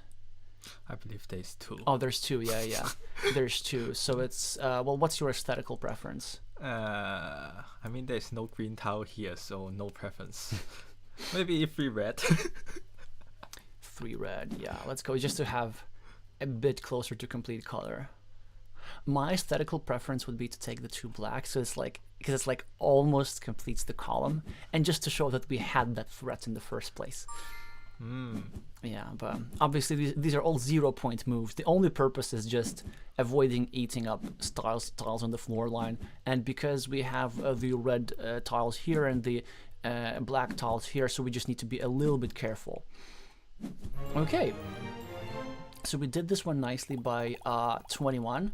Obviously unfair because the Tabby is playing against 2 opponents, but I think one thing that Tabby did really well is, first of all, at the start, kind of taking away whites from us. Maybe this was like in round 1, it was a bit of an ambitious choice because she did correctly, like choosing a different column from us, but she also chose a column where she would need more stuff, more of the same stuff. Also, the thing that Tabby did really well, I think she did focus on the top 2 rows and like completed them a lot. But then I think the reason we won was mostly the floor line. Because if we just have a look, so points placed with the complete tiles, only slight advantage for us, but the main advantage is like 17 points extra on the floor line. So that was mostly really calculation based. I think like your positional game, Tabby, was like kind of really good overall. It's just there were sometimes situations where the correct move for her was difficult to find because it would need to be very awkward. Like she would need to sacrifice some points in order to make us sacrifice even more points. Yes. How, for example, we were able to take blues away from Tabby and eat 4 points on the floor line just to make sure that Tabby does delay this completion. Oh, hi again, Tabby. Yeah, I mean, I just was saying that you played really well. And well, you can like rewatch the stream later to see the commentary. Okay, well, we still will be here for a while, so so you said that the move, the 2 yellow for us to row 5 was best. Then I don't think I understand this. Which comment? As self-evident is saying that's for you, at least for us.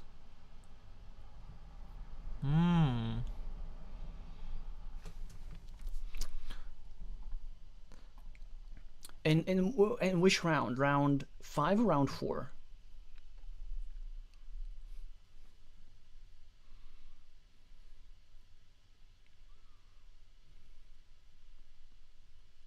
Yeah. Well. Anyway. I'm gonna keep this tab open just in case we might sort of want to look at the replay. But I saw that Daniel is asking that he don't understand why the yellow tile is good. I think it should be the standard tactics, right? Like why he take 1 yellow to row 5. Yep. Actually, let me just try something. In the meantime, we're just gonna look at the replay of this one. Let me know if somebody wants to play us next, and if there are no takers, then I have something special in mind, something that I didn't tell you in advance, that we could do, which could involve actually one of our viewers as well. So if you want to play, then do let us know. I want to look at the replay, and I want to first of all go to round 4. And let's look at this for us. Go to specific. Is like 160, something like this. I know the replay feature is not the most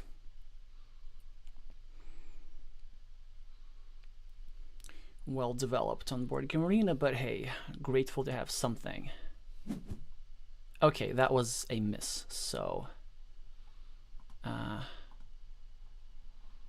let's do that again.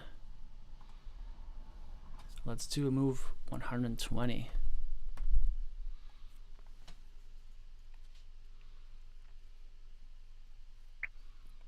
Okay, Vika is saying you want to play, but you will have to invite me. Yeah, do let us know what's your screen name.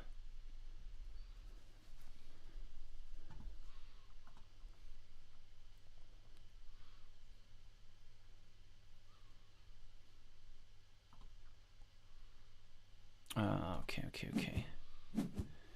Yeah, so there was this. Oh, the replay is kind of Yeah. broken. It is what it is, but okay. And then there was this. And then Tabby took this. So instead of this move, but I don't think we can force the standard tactic instead of. Oh, I see. Okay, so here's what happened. In the actual replay, these tiles are actually not here. Like, it's just glitchy stuff. These are filled, and these, and like, okay, and these are filled, I think. So these tiles are not here, and this tile is not here. And what we did,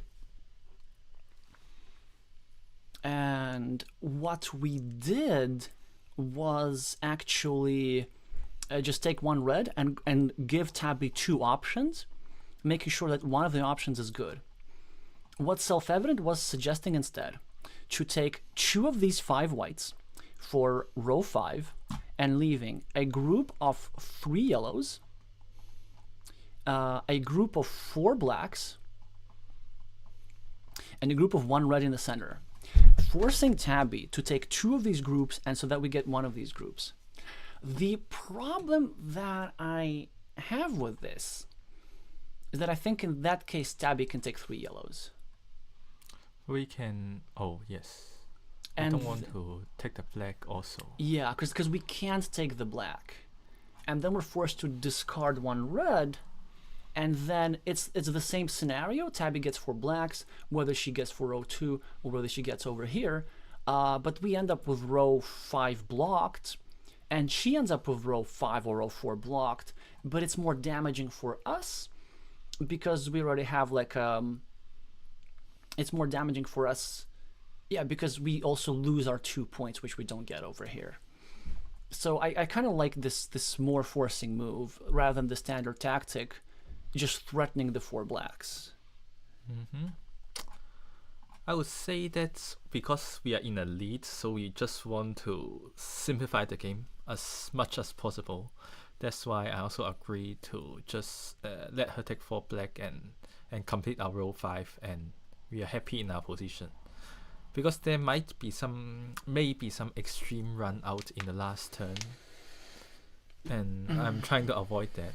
That's why I like blocking both us and our opponent create more variance. Yeah. Okay, Vika saying, well, here's the thing, Vika, I know your screen name's plural, so that's why I'm asking. Well, okay, so Nagy Bater would be next. So. Okay, I'm just gonna invite the one which is on our Carcassonne team.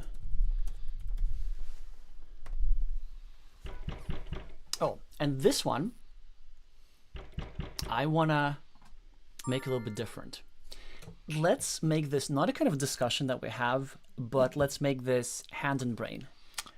Do you know what it is? I know what it is, and I expected that. Yes. Okay, great. But it's not something I told you in advance. So for those of you who don't know, the concept of hand and brain AZUL is a concept that I made up, but it actually comes from hand and brain chess. The way this works is like it's played by 2 players, and for every move, a team of 2 players, one person in the team, the brain, needs to say just the piece, the chess piece, with which we need to move, but not the square. And the hand needs to figure out what's the best move is with a particular piece and move that particular piece. But we can't communicate and we can't tell each other what they mean. And the way this works in AZUL is that I think we could start with you being the brain because you're the guest, and I'm going to be the hand because I'm closer to the mouse. Is that you tell me the color of the tile group, and then I will need to decide which tile group to take and which row to take. So let's say, for example, if you say blue in this position, then I can choose from any of these blues and I can place them on any of these rows.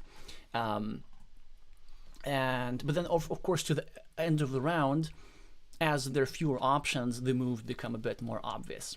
So let's try it like that. Yeah, sure. I will start with white. White. Okay. Well, actually, they're pretty symmetrical, so it doesn't matter which one it is. I think I want to start with the white, which is the most threatening.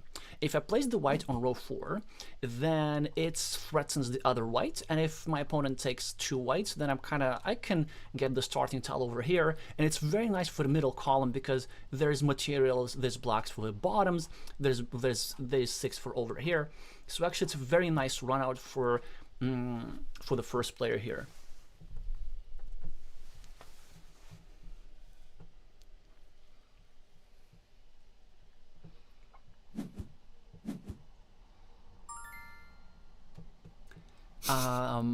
Noted. Okay, have hands and brain, but hands are low rated. Oh, we should do that. We should do that. Okay, so Silent Monk took white for row 2 to take away white from us. And what did we do here? I would say black. All right, black, and this one goes into row 5 because it fits our column neatly, and it actually threatens even further blacks. Then we have still all kinds of options for row 2 and 3. Ideally, of course, if we want to fit the column, like 2 golds go over here, 3 blues go over here, but there's no guarantee that our opponent is going to let us do that, so we might need to settle for something else. Yes, self-evident, the no wonders mode. So that is, well, if some of you want to watch, this is the video that we posted. We posted 2 videos, one of my channel, one on No Wonders channel last year, where we did try this hand and brain mode.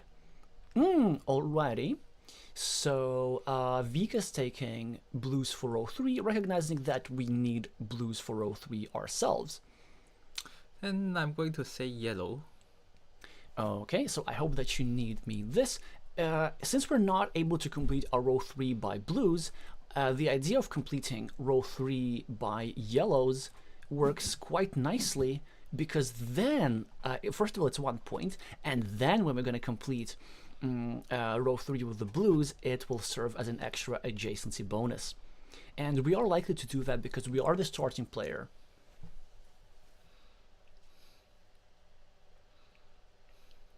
Yes, Elias, you beat 2 World Championship finalists in an AZUL game. That's true. Okay, so Vika's taking 2 reds away from us, which is not, I mean, which is not a move I like because it's a bit disruptive to sort of her column building. So maybe I think her idea is that she could, complete blue in this round, which we can't prevent from doing, and then she could just like build over here. So what do we do? This one is a bit tricky, but Yeah. I guess we are completely fine with that. I will give like oh no. I will just say the color. Black. Yeah, it's not obvious actually. It's not obvious. I'm pretty sure black is the correct answer, but I will leave the thinking part to you. Yeah. Okay, let me think about it. So we could take these blacks, and do we have cancel option? Yes, we have. And we could place them over here, so that to force Vika take 2 blues, and then we can take 1 black for the top, and we can actually, I think this is what we're gonna do. And it is a bit awkward. Actually, I should have considered other moves, because maybe we do want to. Yeah, I don't know about this. Maybe that's wrong, because then she's gonna get 2 golds over here. Yeah. Well, unless Sunny forbids me to. Okay. So Vika's gonna sacrifice row 1, row 3, which I don't think. I mean, I think the move for her was to take the 2 blues, so that just to have a neater arrangement over here.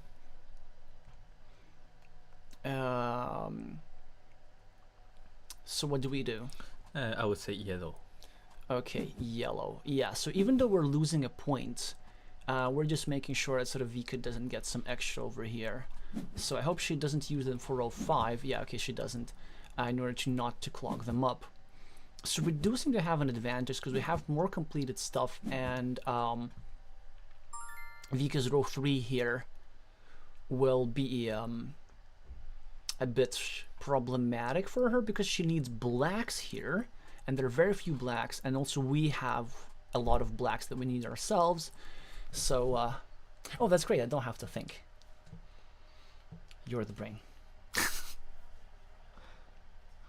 Why not go with red first?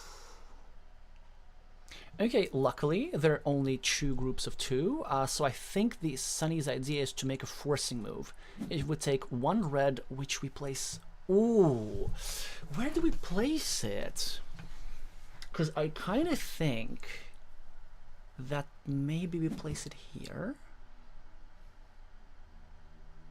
Because we can still finish row 2 with a bunch of whites. Okay, I hope Sunny forgives me.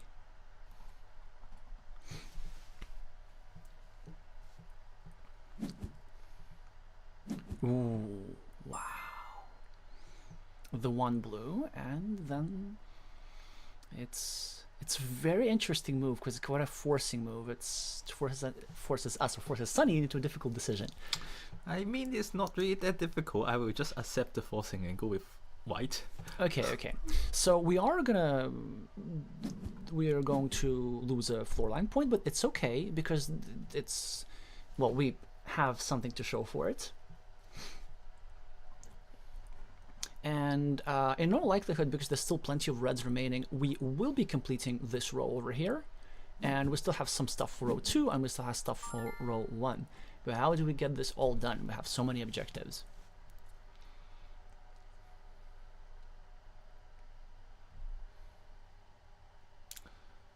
Let's start with yellow. Yellow. Okay, so this is pretty interesting. Actually, it's not that interesting. I think I have to take from the center, because if I take from here, then what Vika could do, she could maybe take some yellows from here and group blacks and reds. So I'm going to just take from the center, and this will ensure completion of row 2, and this will also ensure that Vika does not complete row 5 with... Okay, yeah. Vika does not complete row 5 with golds this round. And also, like, I'm not creating any tile groups of 2 because Vika still has her row 2 problem to solve.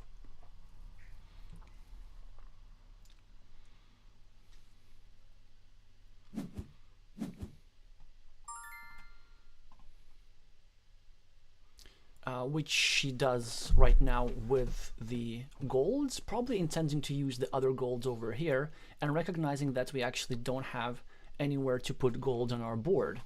So how are we going to deal with that?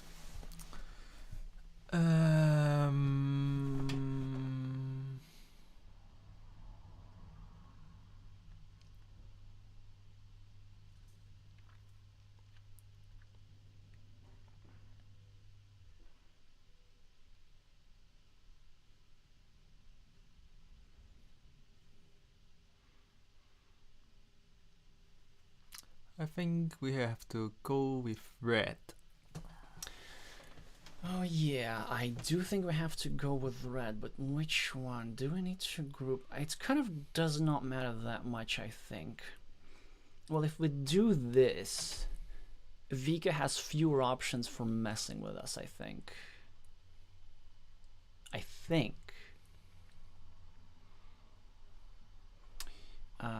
Let's say if we do this. Oh yeah, then Vika can take red. Yeah, so I think that this is... It's pretty much the same, isn't it? Yeah, so let's just leave her fewer options.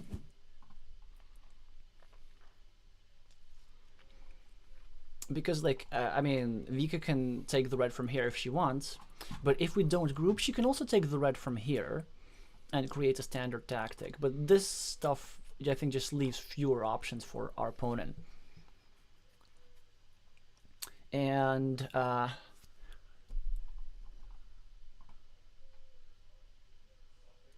now it's a question of what does she want more? Does she want to advance her own game more, or does she want to mess with us more?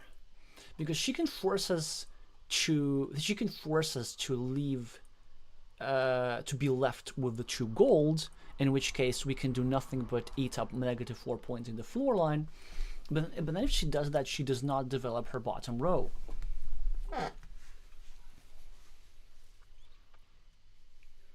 And is actually forced to discard something. So she does go for this, and it's an annoying move to deal with. How do we deal with that?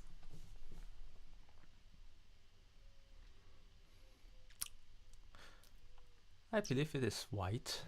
I hoped you would say that. So this is also the only option. I don't have to think. But the idea is now, now we complete row 1, and yes, exactly. So there was a choice of either if she takes 2 blacks, then both of us discard. I think actually it was maybe the slightly preferable option because we discarded a little bit more, but it's hard to say. So all of us end up with 3 top rows completed, and actually we're going to be a bit behind in points, but I think we have a bit more of our stuff on the board, and it's a pretty good run out for us. I'm going to say that. It's a pretty good run out.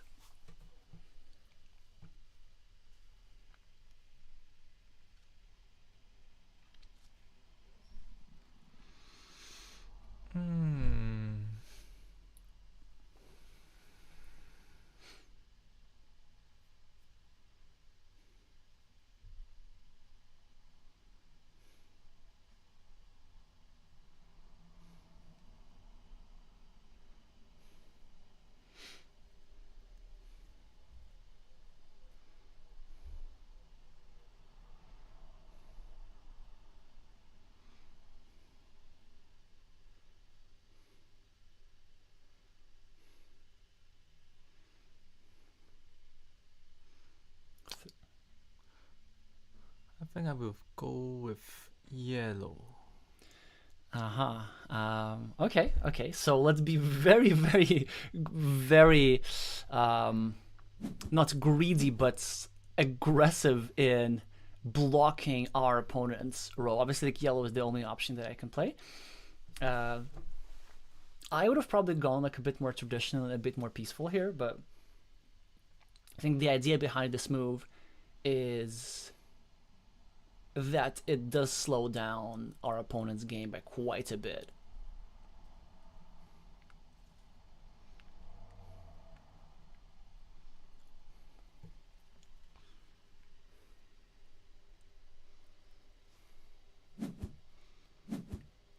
Yeah, I thought she'd do that. Actually, I thought she might have used the blues for a row 4 instead to mess with us a little bit more.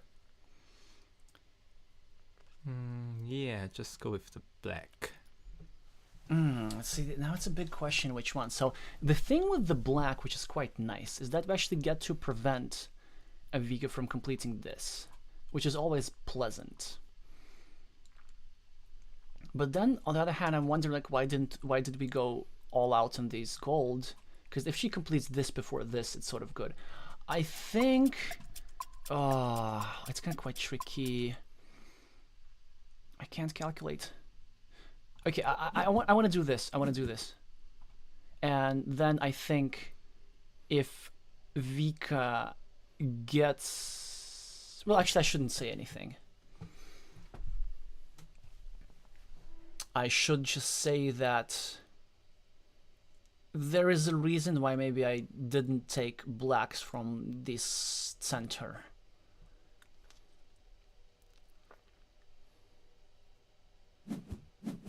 So Vika does take the blacks from the center. I suppose it's not a hard one, black. Yeah, exactly. And this is sort of the kind of thing that I thought about, is that she does advance her row 3, but we didn't need to eat a floor line point in order to disrupt our opponent's row 3. And we still have plenty of threats.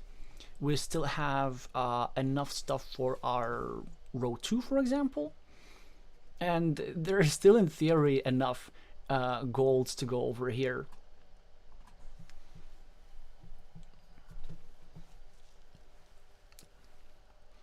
But now Vika will be first, and actually she's going to have quite a nice adjacency bonus at the top. And if she gets one black, I think she could engineer it so that she completes a column before us.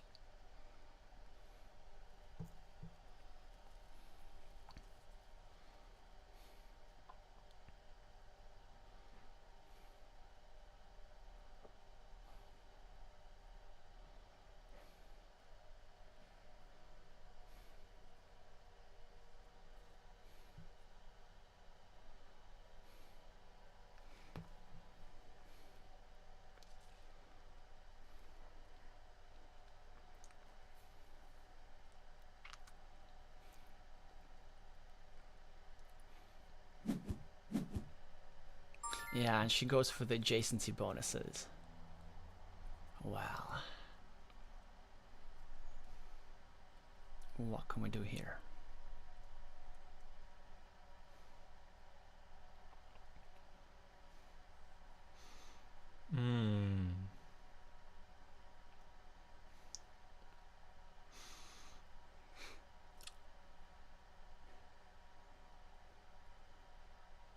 I think we take red. We take red, but the question is, which one? Because the thing with taking red from the top, it kind of groups these 3 blues together, which will probably, I mean, she take them away.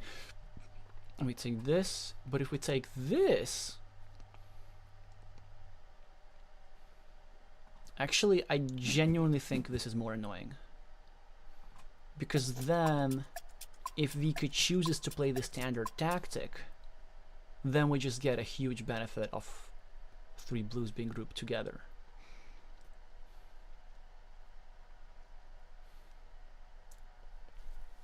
So yeah, so this was a very nice idea. I think we've taken the yellows first, exactly, because we can threaten the blues later, but we don't. And Vika kind of correctly identifies that she cannot afford to leave this valuable group in the center. So we don't gain this, but we do score some points for row 3 indirectly, just by the fact that this is on Vika's floor line. So what do we do here? I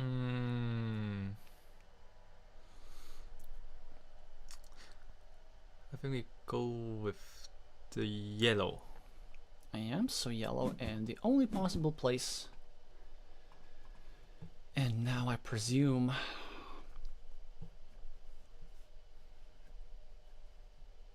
no matter what our opponent does, yeah, you're gonna be forced to discard something.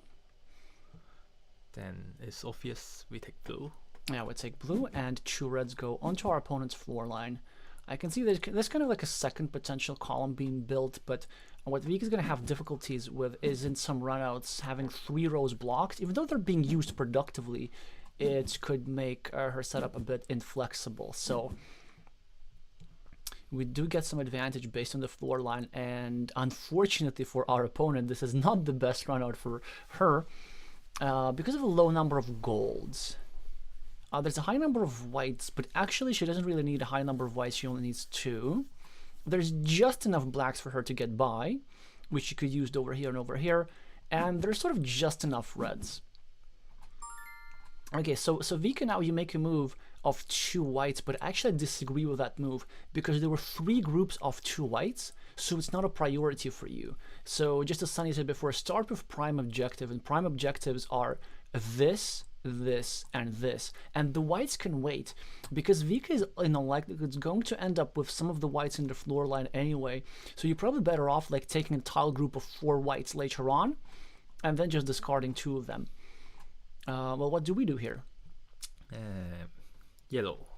Yeah, so we do get a very nice opportunity to take the starting player tile with tempo. This yellow is also quite good for us. We are getting 4 points for us. We're cleaning up row 4, and in some scenarios, I'm not sure if we have enough to threaten complete color. I don't know. I don't think that we do.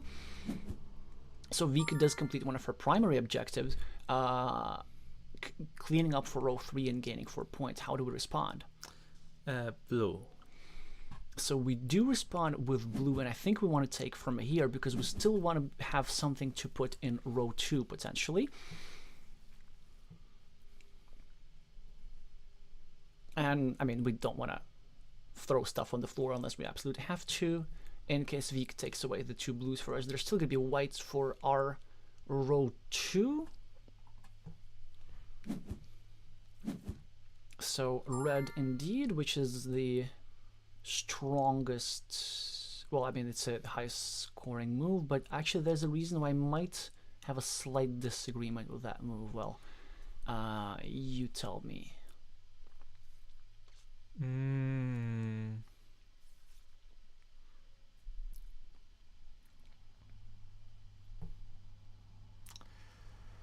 Let's go with red. Let's go with red, which is the first time, not the move that I had in mind, but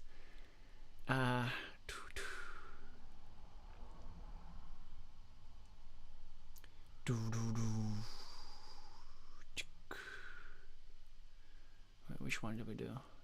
Okay, so if we do this one, because we know what Vika's going to do next turn anyway, but there's going to be fewer tile groups. What if it's like this?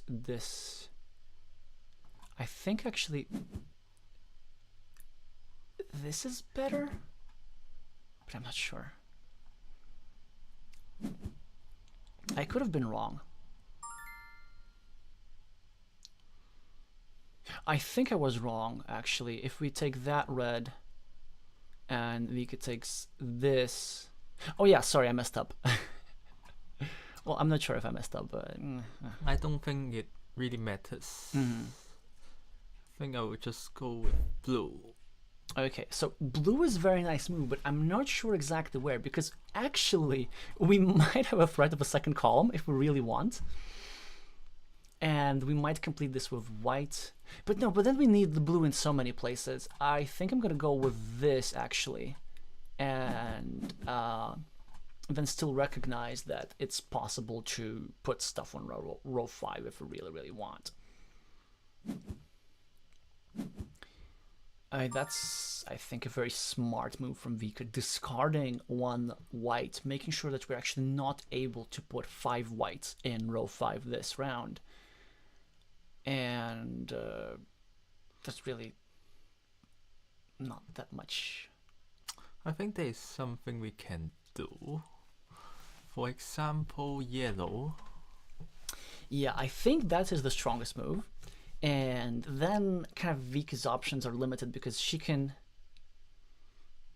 like, no matter what she does, I think she's going to be discarding 4 whites. But the question is, how fancy do we want to go? Okay, I need to count a little bit. Like, there's 10, 12, 13, 14, 15. How many gold are there remaining? We had a discard 16. I want to do this. I want to do this because, like, our plan. This is not the move they had in mind. I think it's just enough. And if we get to, I think there's 16. And if we get to run out where there's like 4 blues on 1 plate, then we get complete color.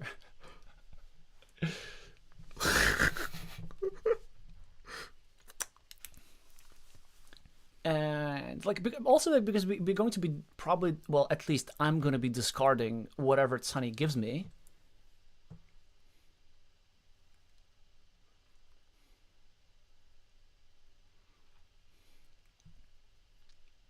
And it seems to me that Vika, well, actually, yeah, like Vika did complete all her objectives. Maybe there was a way for her to end up with just one extra gold on her row 5, I think there was probably a way to take some extra, and at this moment, getting those extra tiles probably matters a bit more than completing your rows in general, because there's not that many gold.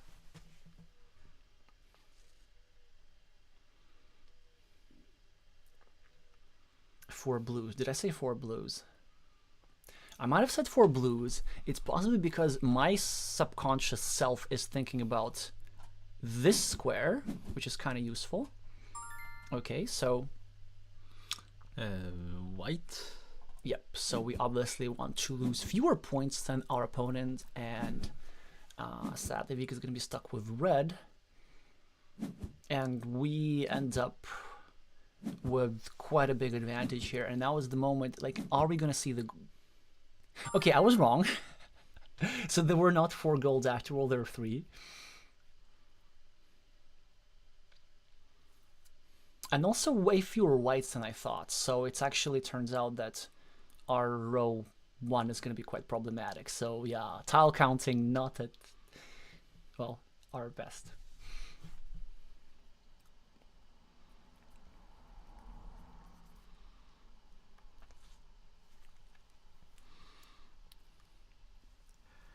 Let's start with blue. Okay, so starting with blue. Presumably kind of time to finish the game. This is what I like to do. This is really our prime objective, is just to finish the game. Because even if, I mean, Vika will complete this. I mean, she's not going to complete this because we're going to take away some of the golds away. But given that we have a scoreboard lead, finishing the game is a primary objective. And I also choose from this plate simply because we can threaten these blues a little bit later. So there's still these threats, or we can put blacks here or blacks here, and we want to kind of start grouping blacks because Vika needs blacks for row 2, whereas our blacks are very, very optional.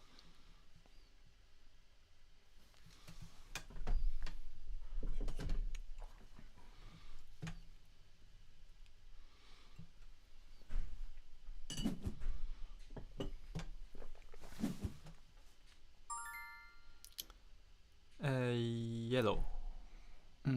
So we so Vika does respond by finishing the game as well, also taking away row 2 from us because there's only 1 white, so we won't be able to complete row 2, whereas Vika has the capability to complete row 5. So he's saying yellow, which have 2 options. This one might work out tactically. Actually, no, I think it doesn't work because I need to take this, and then Vika's going to have some trouble with her row 2. Unless she chooses to take quite a lot of tiles in the floor line. And we also actually have the threats of both the blues and the blacks for our row 3s or row 4. But I think the most important part was just grouping tiles further together after we completed our primary and really only objective for the round. And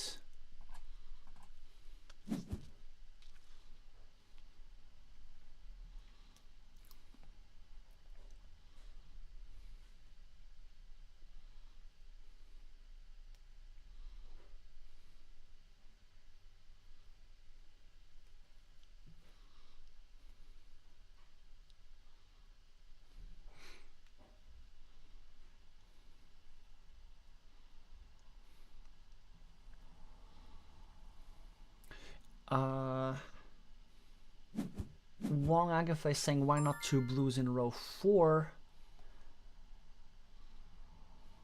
I mean, maybe that's what Sunny meant. I'm not sure.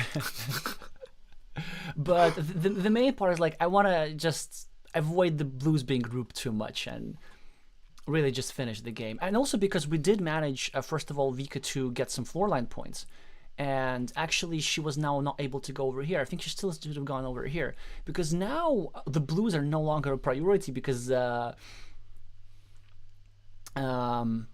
Vika's row 4 is blocked. Let's see how we play this out. Like, almost perfectly. Mm-hmm.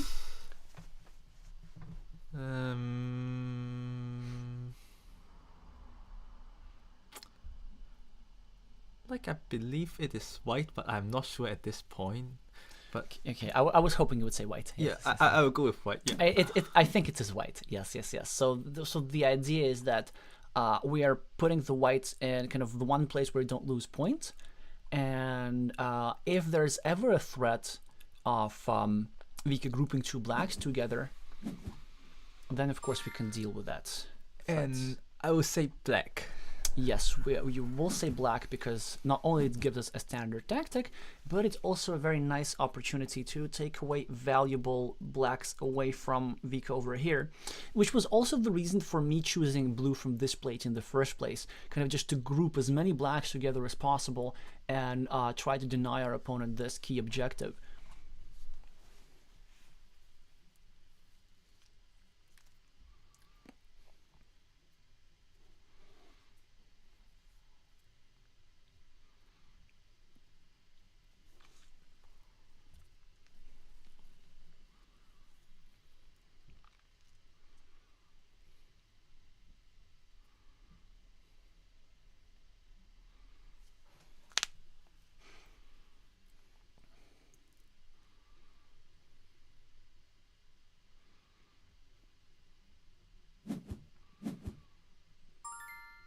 And yellow.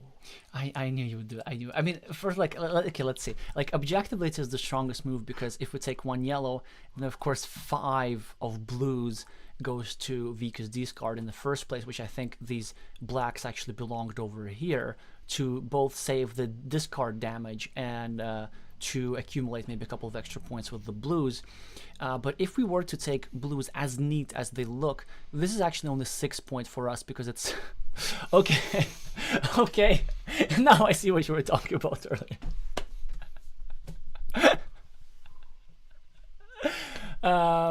This is the pattern that is being scored for if we take the blues over here. We get 4 for the column, 3 for this, and we lose 1 in the floor line, which would be 6 points. But if we just get 1 gold and force Vika to discard 5 blues in the floor line, then she would lose 12 points. So because 2-player Azul is complete a zero-sum game, forcing your opponent a larger discard is the same as scoring points for ourselves. So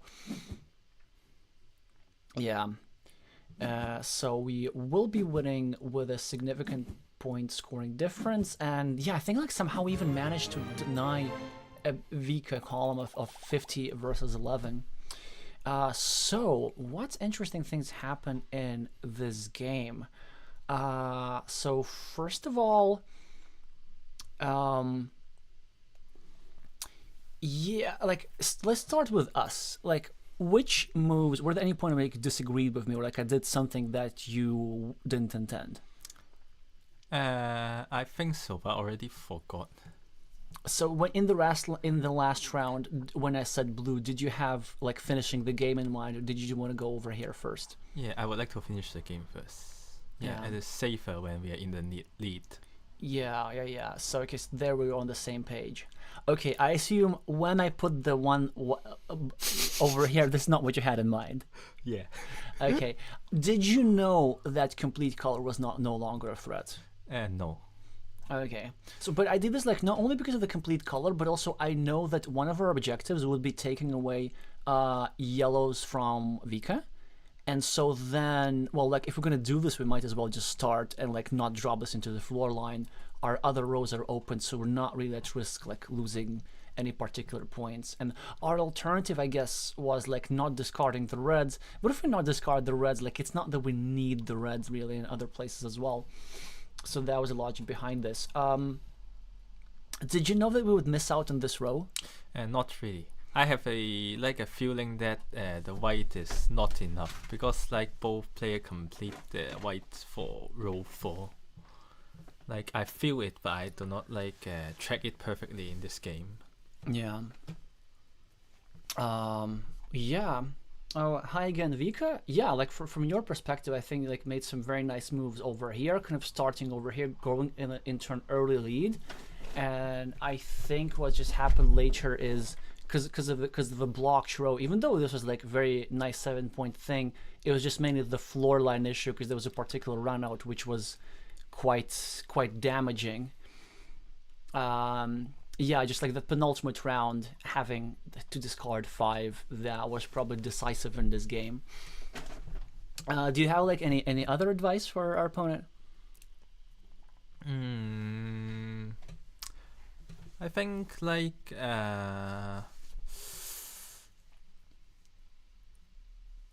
maybe it is a good idea to protect your own column earlier.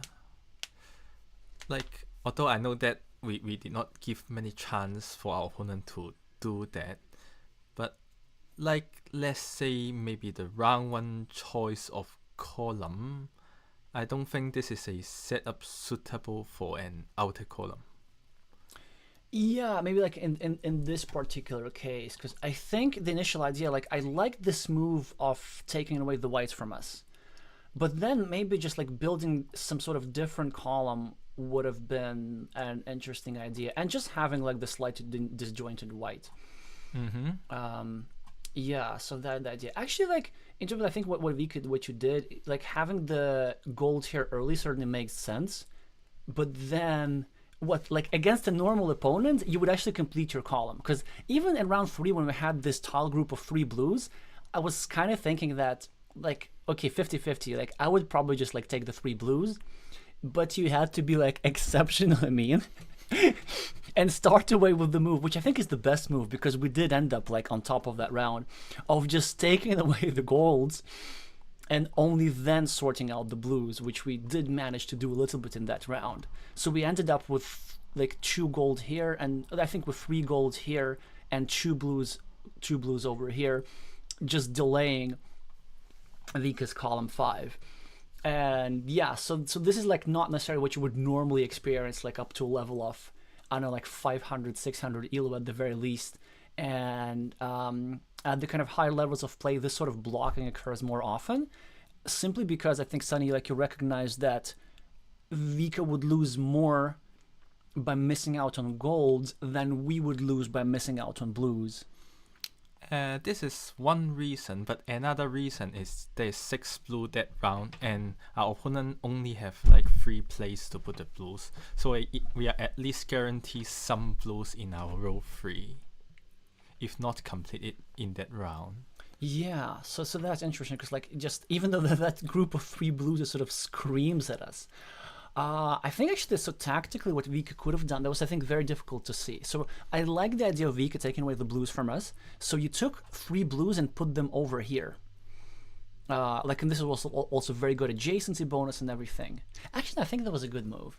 I was considering as Vika of taking 3 blues and putting them over here. So basically responding in kind. Okay, like if we use our row 4 for taking away stuff from her, she can use row 4 from taking away stuff from us.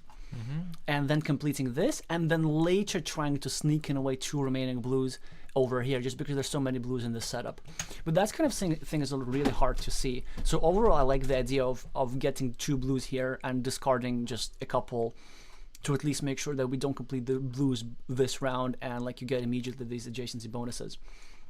Vika is asking in the chat, what do you mean exactly by protecting your column? Like because the standard setup for a 2-player game is 2 row 1 column, and the column is particularly important than almost anything else in the game.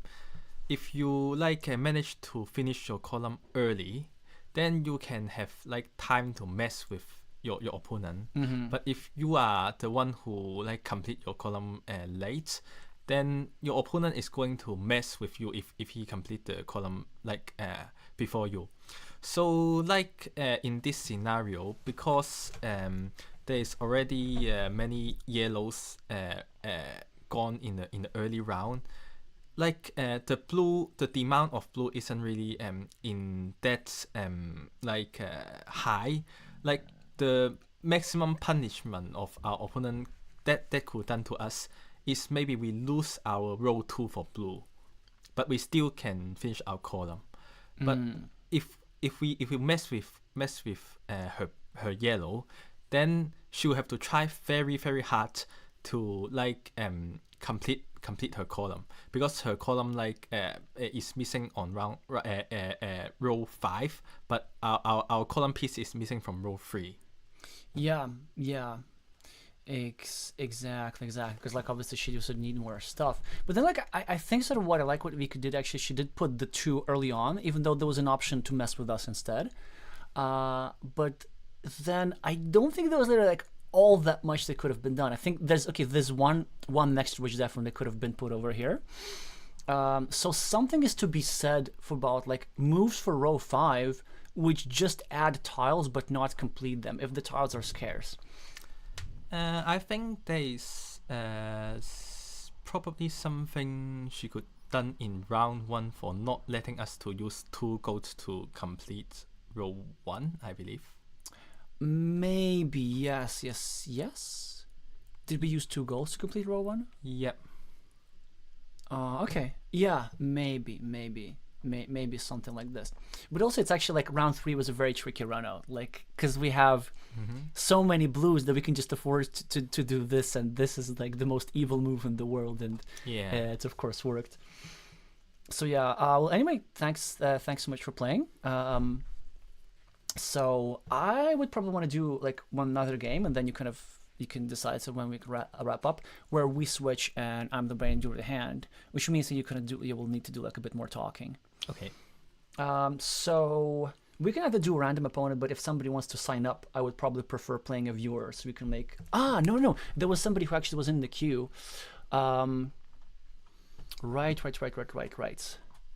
So let's actually challenge Nagubator. Hope you're still there. No, I need to just no.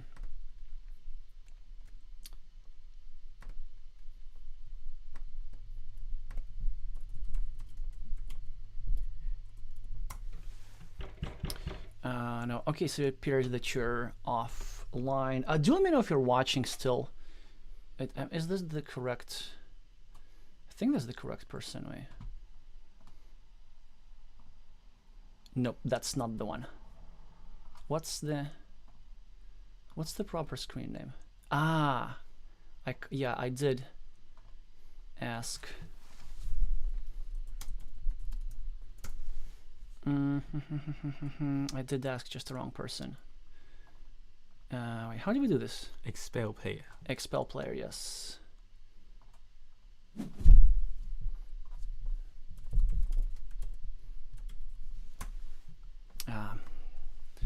Typos.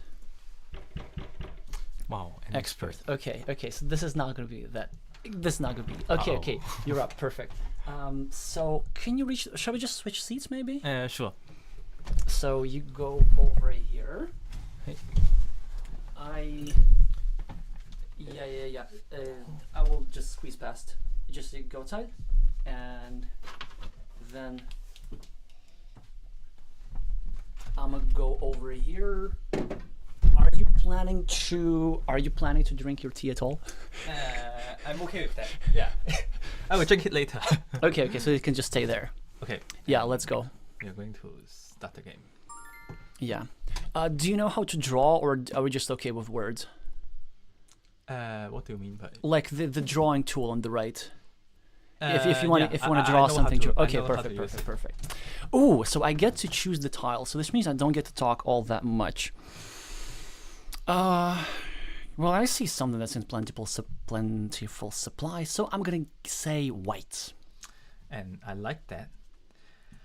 And let's do some kind of prediction. Like the only 2 valid option is 3 or 4. And I might prefer 3 in this case, because there are not another immediate threat of competing row 4. Like if our opponent takes the 2 black away from us, it will some sort of kind of create a problematic situation for our column. So I will leave the column decision for later.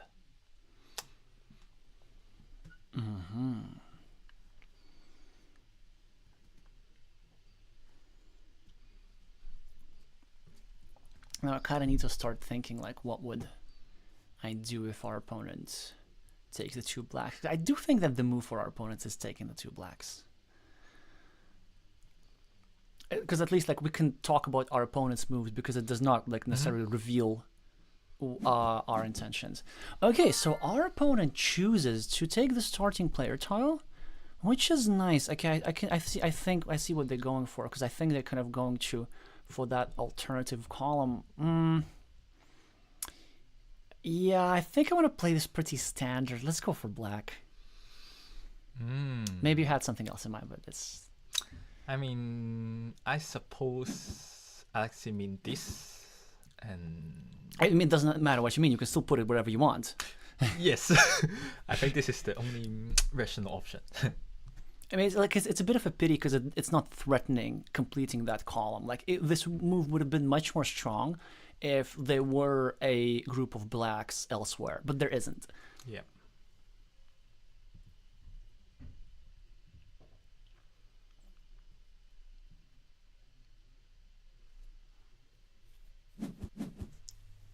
Oh.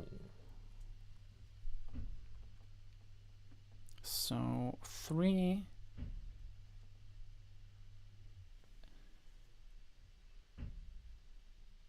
Golds for row 3 is the move, which I expected.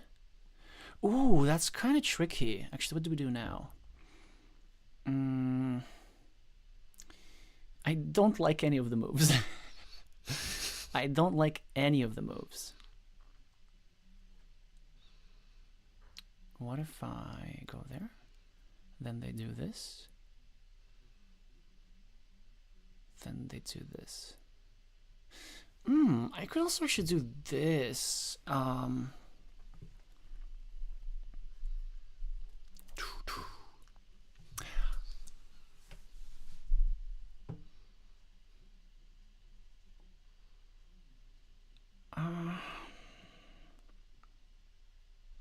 Let's go for gold, maybe? Gold. Okay, fine. At least I do not have to decide which plate. Yes. Yeah, this is like less work for me. And I believe there's only also one like good decision for gold. So at least I don't have to think for this move. Yeah.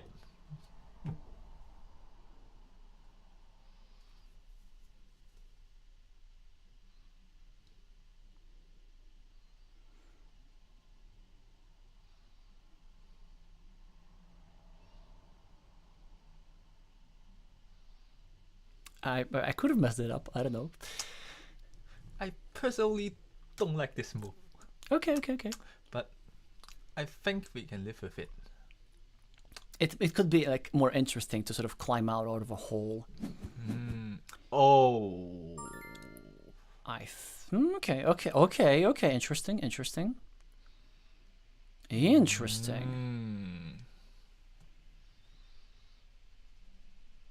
Wait, what do we do? I don't know what we do. Because if we do this, then they do this, then we do that.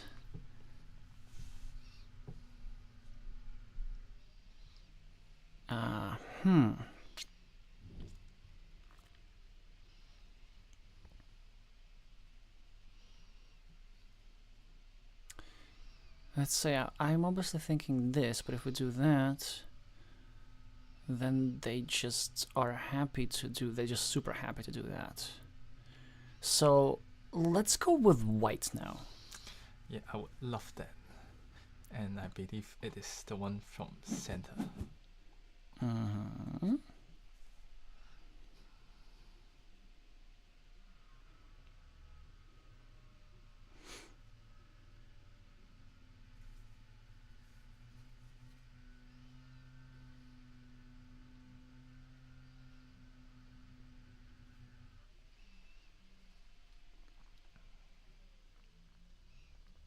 I mean, actually, I didn't have like a particular white in mind. I just thought, okay, like it's white, and then you decide. Fine.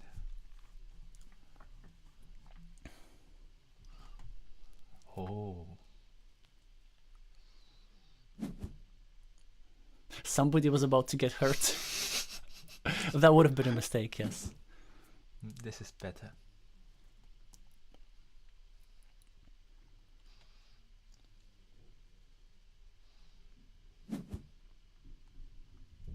This is the move, I think. But I do think that we come out on top in some situations. Well, let's see. Whoa.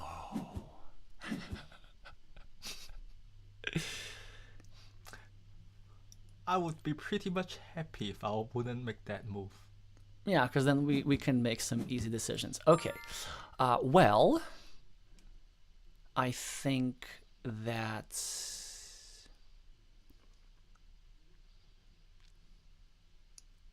I mean, is there anything wrong with taking red? I'm gonna take red. Fine, I will have a different approach, but yeah. Was there anything maybe I'm not seeing something. But taking red, I think is like 5 for this card. That's the question. I think I will go with 5. Because our opponent cannot really mess with our red next turn that much. And it's in our column anyway. Now it's very interesting.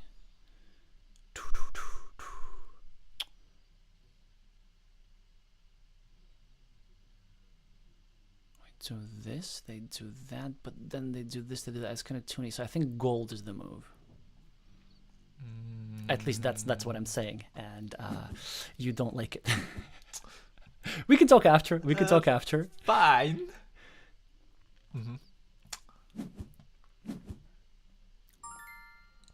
White.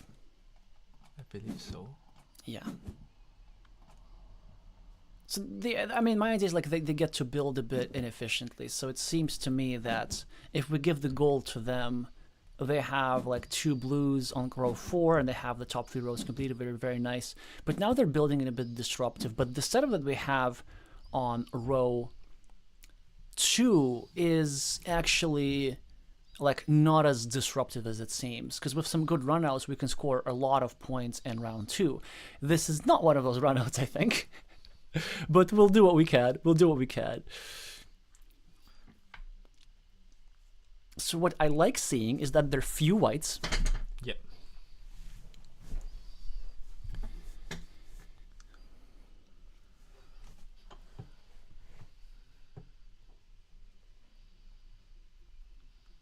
Which means that we don't get to throw much in our floor line, and our opponent does not get to put much in our row 5.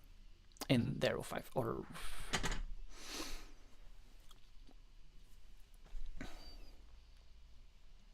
blues are kind of disjointed, but there are 4 of those. So eventually they're converging together. And there are 4 reds.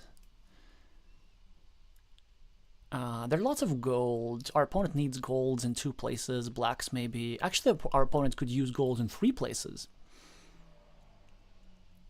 And as an approach for our opponent, I would even consider, well, depending on what we do, for our opponent to even like threaten column 5 a little bit. Column 5. Like with 1 yellow, 2 blacks, like 4 golds or whatever. A forcing move. A forcing move, yeah.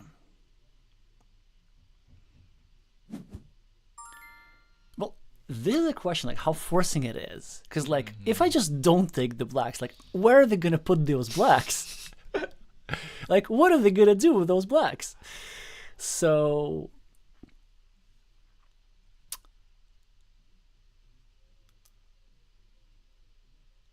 just discard them? Put them on row 4? And okay, if we do this, how bad as it actually is.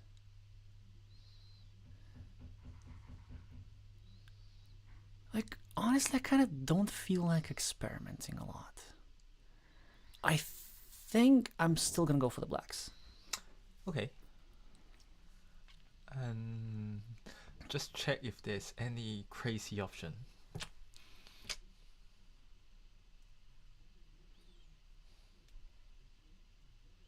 Oh, I should have said just black, not the blacks. Fine. So, but Yeah, I said, yeah, but yeah, I said black. So Yep. you're allowed to do anything that involves the color black.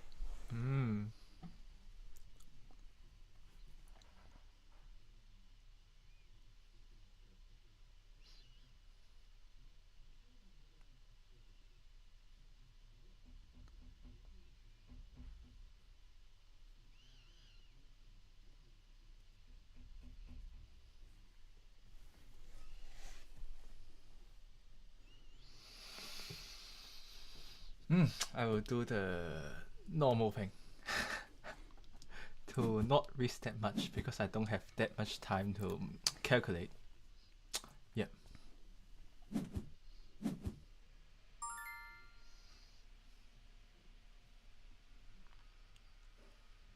Well, yeah, they did the obvious thing, and well, now it's not that obvious. I mean, what to do? It's like really not that obvious.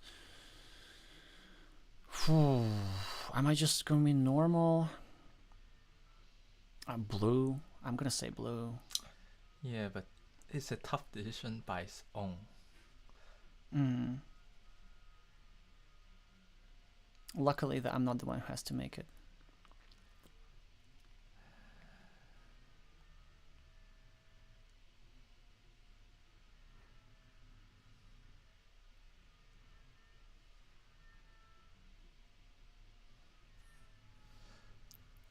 Let's go with the greedy approach for this one. Greedy.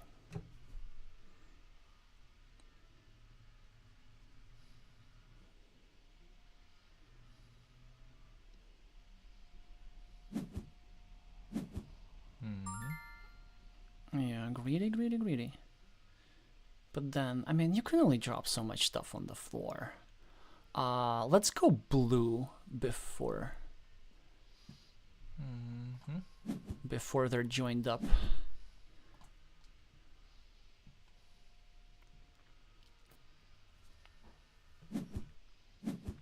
Yeah, I thought so.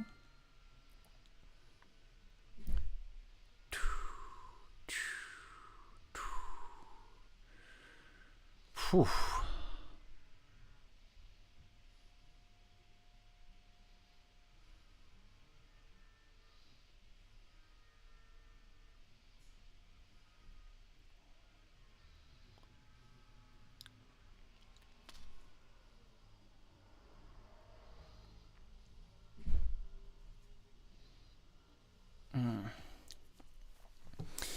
We do get to maybe eat some things that we don't want to eat, I think.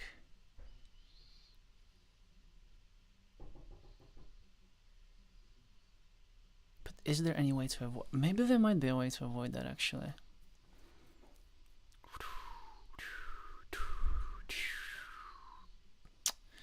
I don't know.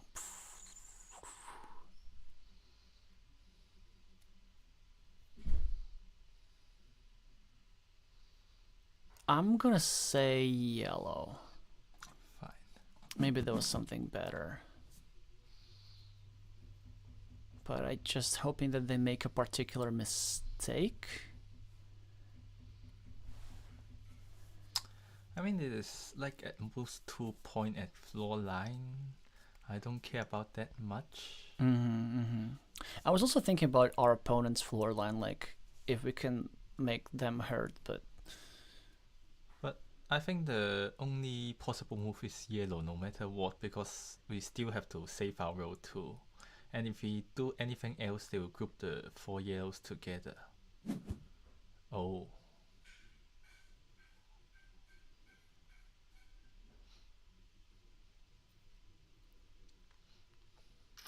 I don't think this is a good idea. I don't think this is a good idea either, but I like this move for us. Okay, fair. Yeah. So like I can see that they want to take away some options that we have. Actually, this stream has no delay, so maybe I need to stay quiet until the move is complete. Fine.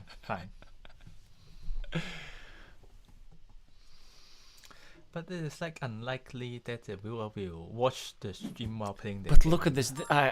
Okay, I was going to say how horrible this move was, but I think this is the best move. It's like, it's annoying. But, I mean, blue. Okay.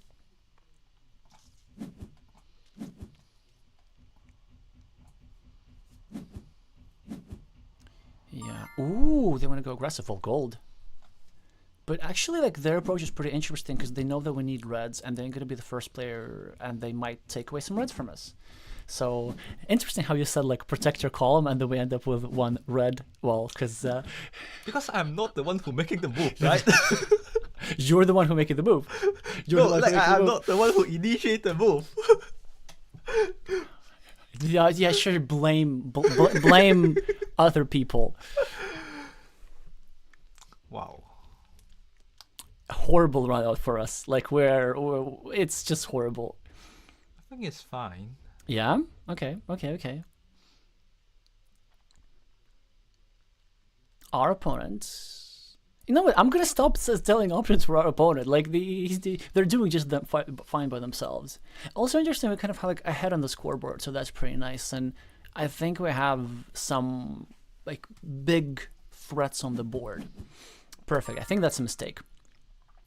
I think they're needed to do something with the color red, so we are going to do something with the color red instead. Well, I don't particularly think that it is a mistake because the 4 whites just go so much for us, and if they miss that 4 whites, they are going to have a hard time with the row 5 anyway. Okay. Okay. I mean, I don't know, but like they still have other whites going on for them. Yeah, but not for the future turn. Like they can if they can complete it in like 1 go, it is not that bad, because like the whites score so much for us. We may even like accept that we do not finish our column. Wow. Oh, that's actually a very good point. If we do this, they do that, and then we're kind of in trouble a little bit.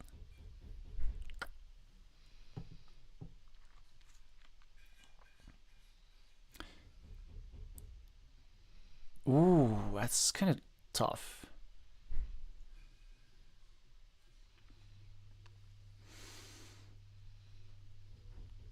I'm gonna be very nitty. I'm gonna say blue. Fine. Which plate particularly? It's up to you.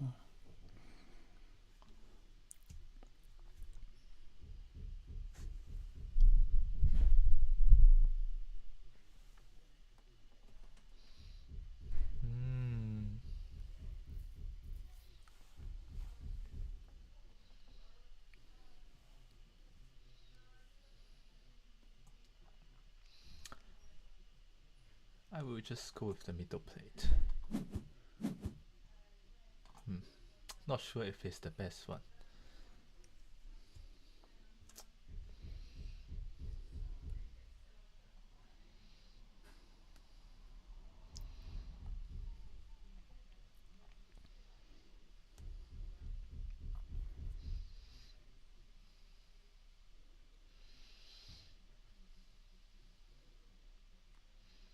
I'm not gonna comment, but what I'm gonna say is that I wouldn't call that a plate necessarily, because it's just the middle. That's the only thing which is not a plate. Okay. I mean, just for convenience. I know. Yeah. Call it the plate.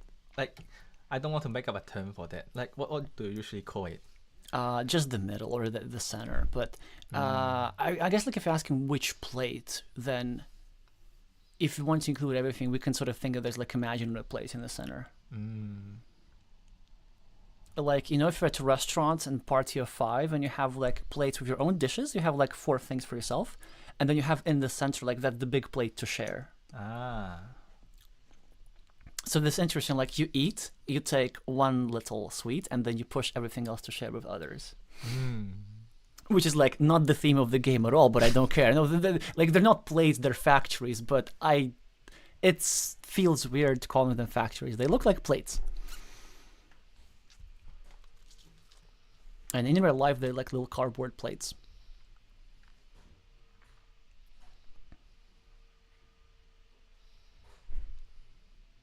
It's roughly an equal situation here, I think. Okay. I think we are at advantage.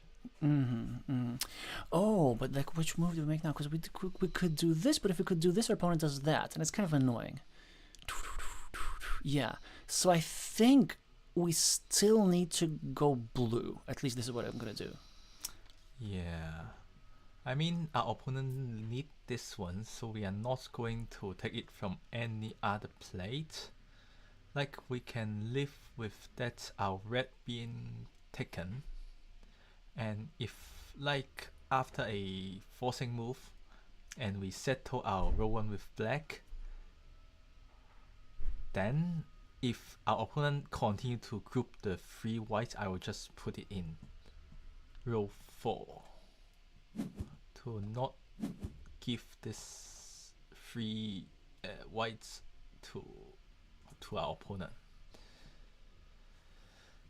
If I choose to give you the color, yeah. you don't know what I'm gonna do. Oh, yes. You know what I'm gonna do. Okay, they should take the reds. They should take the. I mean, we don't know what they should do. We don't know what they should do. We don't know if they're watching. Okay.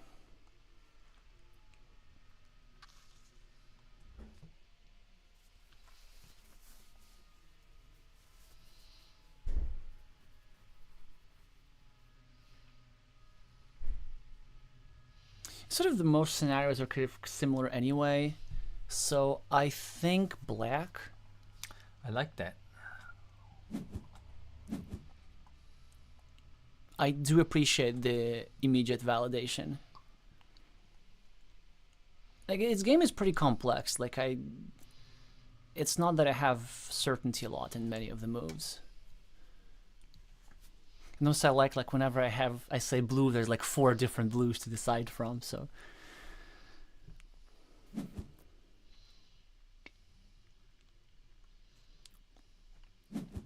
Okay, so the standard tactic for our opponent, we go for the whites.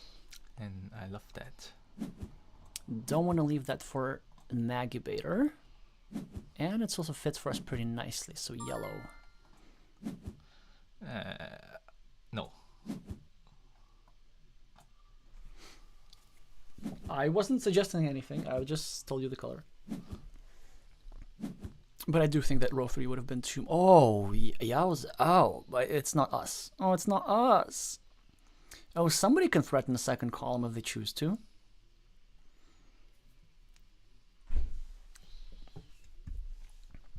Which... No, I don't know. Might be worthwhile, might be not. I would say it's a pretty good run out for our opponents. We do have a nice scoreboard lead, like it's a pretty nice buffer. But they have their column already completed, and now they just either start messing with us or creating additional threats.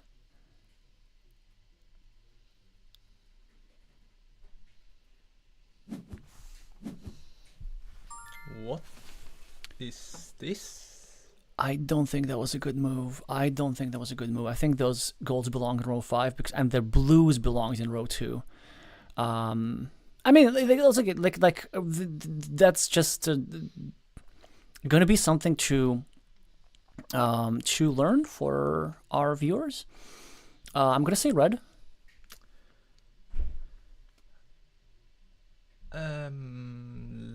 If I'm wrong, it's too late. No, it is red. It has to be red. just a matter of like which one.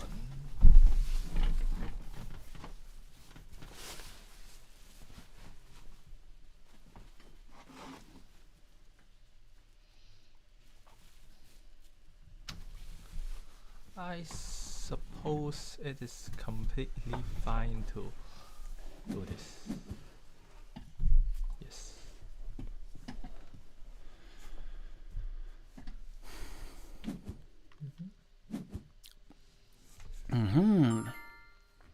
So they do this, which makes sense. How much do I like forcing things? I don't know. It's okay. We could do this. We could do this. We could do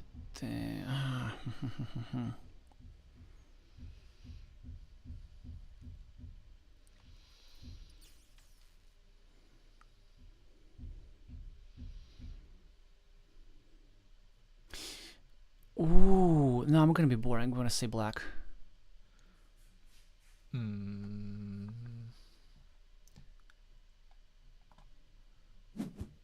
Fine, but I will not do that. I figured by your reaction, yes.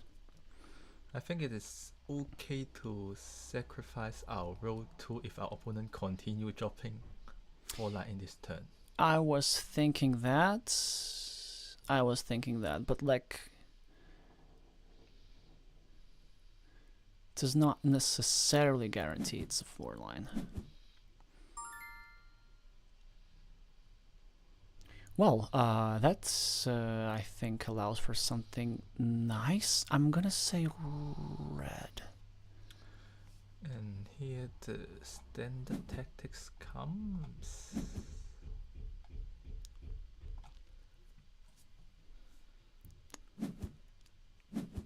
And then I'm gonna say white to take those sweet, sweet points.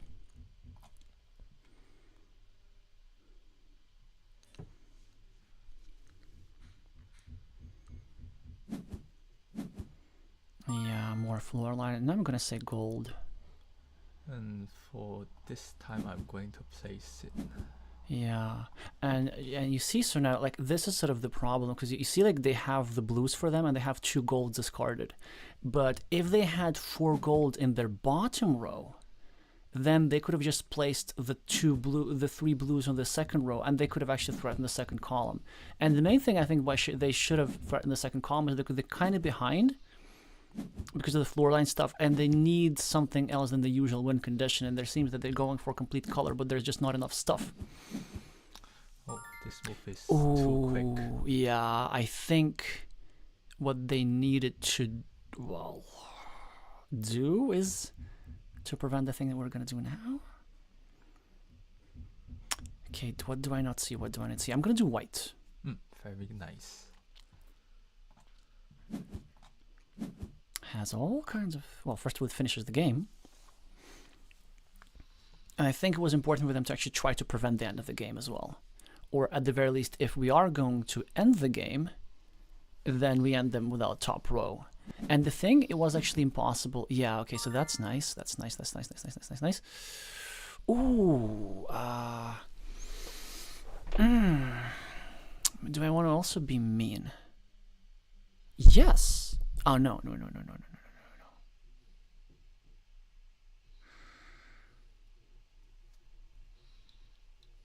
Maybe mean is correct, though. This.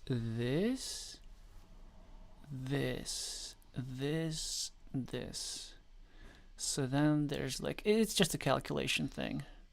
If we do this, yeah, and then get away with much more stuff. So I think I'm gonna go with blue.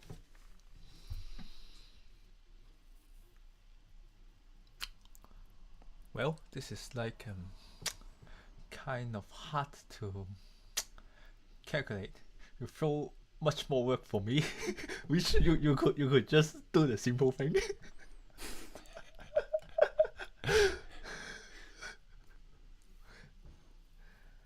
Well, what is the simple thing?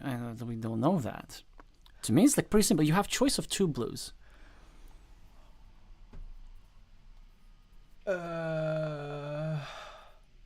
and I 3 believe options for each of the blues, so it's only like 6 options. Yeah, I believe. Yeah, fine. Or not.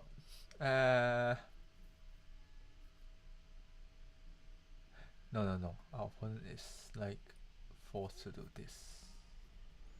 Yeah, fine.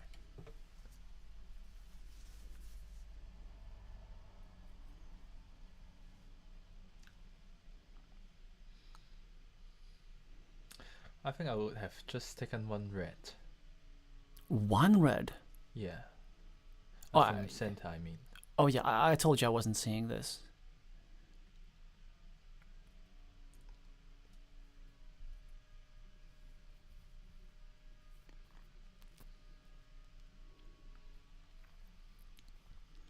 Because like I was kind of assuming this move was forcing, but maybe not.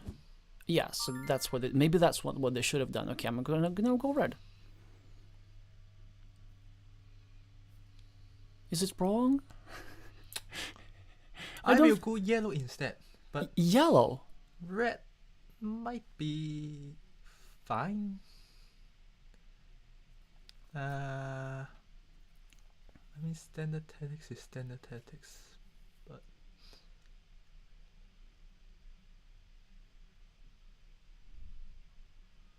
yeah.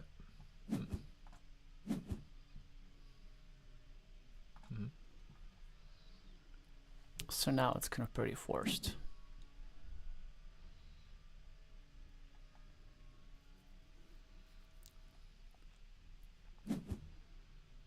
They have to do this.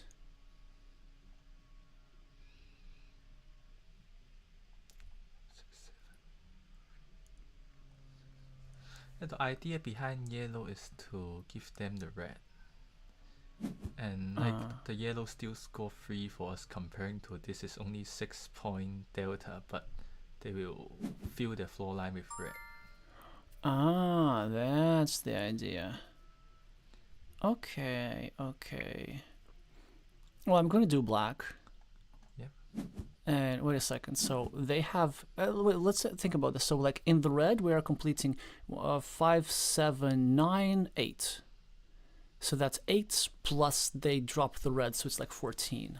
The move that you were suggesting was 12 for the floor line and 1 for the gold, so that was 15. Okay, that was probably 1 point better.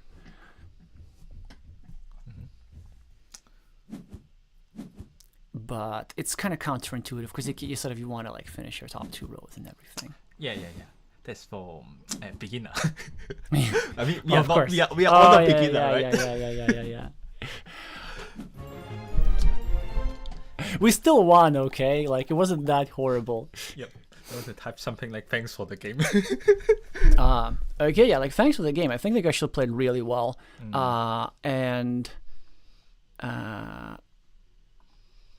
so let's have a look at this. I mean, I assume there were like many moments where you like didn't like the color necessarily. Yeah, but not necessarily that I'm seeing the right thing. I'm not sure about them also. Like I don't think that we did any major blunder. Luckily, there were sort of many situations where the color was obvious, but the plate was sort of not obvious, especially that moment with the 4 disjointed blues, not on different plates. So what do we? I think it's mostly like our opponents eating things in the floor line. We did get some couple of good runouts, and yeah, look at this. Actually, they even gained more with place tiles, and they had more stuff, but most of their stuff went to the floor line. And maybe I was trying too much to disrupt our plans. You said like in the penultimate round, that moment when you said that it's okay to sacrifice row 2 when I had this 1 black, 2 blacks if they drop stuff in the floor line, but it was mostly sacrificing even proved up not necessary because they still end up dropping flop on the floor. And I think Navigator, your kind of key mistake, because you were doing like really, really well throughout most of the game, was with the 4 golds going over here. So first of all, there was like no real urgency to fill your row 2 because there was a variety of options, either the blues or the golds, and we couldn't really use either that much. And if you were to use the 4 golds over here, like this nice threat of the second column would actually justify the reds, which you had invested before to take away them from us, which was a very nice idea. And simply because you were like 7 points behind, 7 points is something that's quite hard to catch up with just efficient building and adjacency bonuses. You maybe like can win like 2, 3, 4 points, but 7 you probably need some other threat. Either like taking away one of our options for one of our top rows, which I think based on the remaining tiles was not possible given that there was like plentiful supply of reds. 1 white, that was the thing. Yeah, 1 white you could have probably should have taken away as your very first move and in the last round, because it was important for us to much more important to prevent this rather than to complete your own thing with blues. What else? Yeah, and like that's simply that threat of the second column is just something that would have worked. And there's not that much that we could have done about this, so the game would have been much closer then. But yeah, well done with taking away these reds from us. And I think the choice of the column to respond was also very good in the first round. Recognizing that there was a sufficient number of golds, and there was quite nice blues which you take away. Also, you didn't rush finishing row 3, which was a nice idea. So yeah, well, thanks for the game a lot. Okay, so it has been 3 hours. We've pretty much done at least everything I had in mind. We did 4-player, we did 2-player, we did hand and brain the other thing. If anybody else wants to like either play or have any questions for Sunny, who I remind you is the world champion of AZUL, then do let us know. Anything else you want to do? Not much. Tired? Yeah. I mean, I can like play for an additional game, but like if I'm also okay to like just get done for the day. Yeah. Yeah, I think like all things have are good in a particular quantity, and also like the backdrop is indicating that it's kind of time to wrap up, because it has been trying to get a bit too close to us for the last half hour or so, yeah, whilst you were preoccupied with playing. So yeah, thank you so much for joining for this special stream. Thank you everybody for watching. Do remember to comment in the floor line for engagement, and do all the good YouTube buttons in case you're watching this for the first time. It actually does help a lot. The second stream is going to be next week. There might be actually even 2. There's a very special Carcassonne stream coming up on July 7th, 1800 UTC. We are playing a match, a friendly Carcassonne match, STEM versus Humanities. I'm on the Humanities team as a musician, as a composer, and obviously many Carcassonne players, yourself included, are like STEM people. So we're gonna have very tough opposition, but I'm planning to live stream that match as well. And on Saturday, July 6th, we're gonna have our usual, it's time for, I think it's gonna be Carcassonne against viewers stream, and AZUL against viewers. That's gonna be like 2 weeks from now, but we'll get to that later.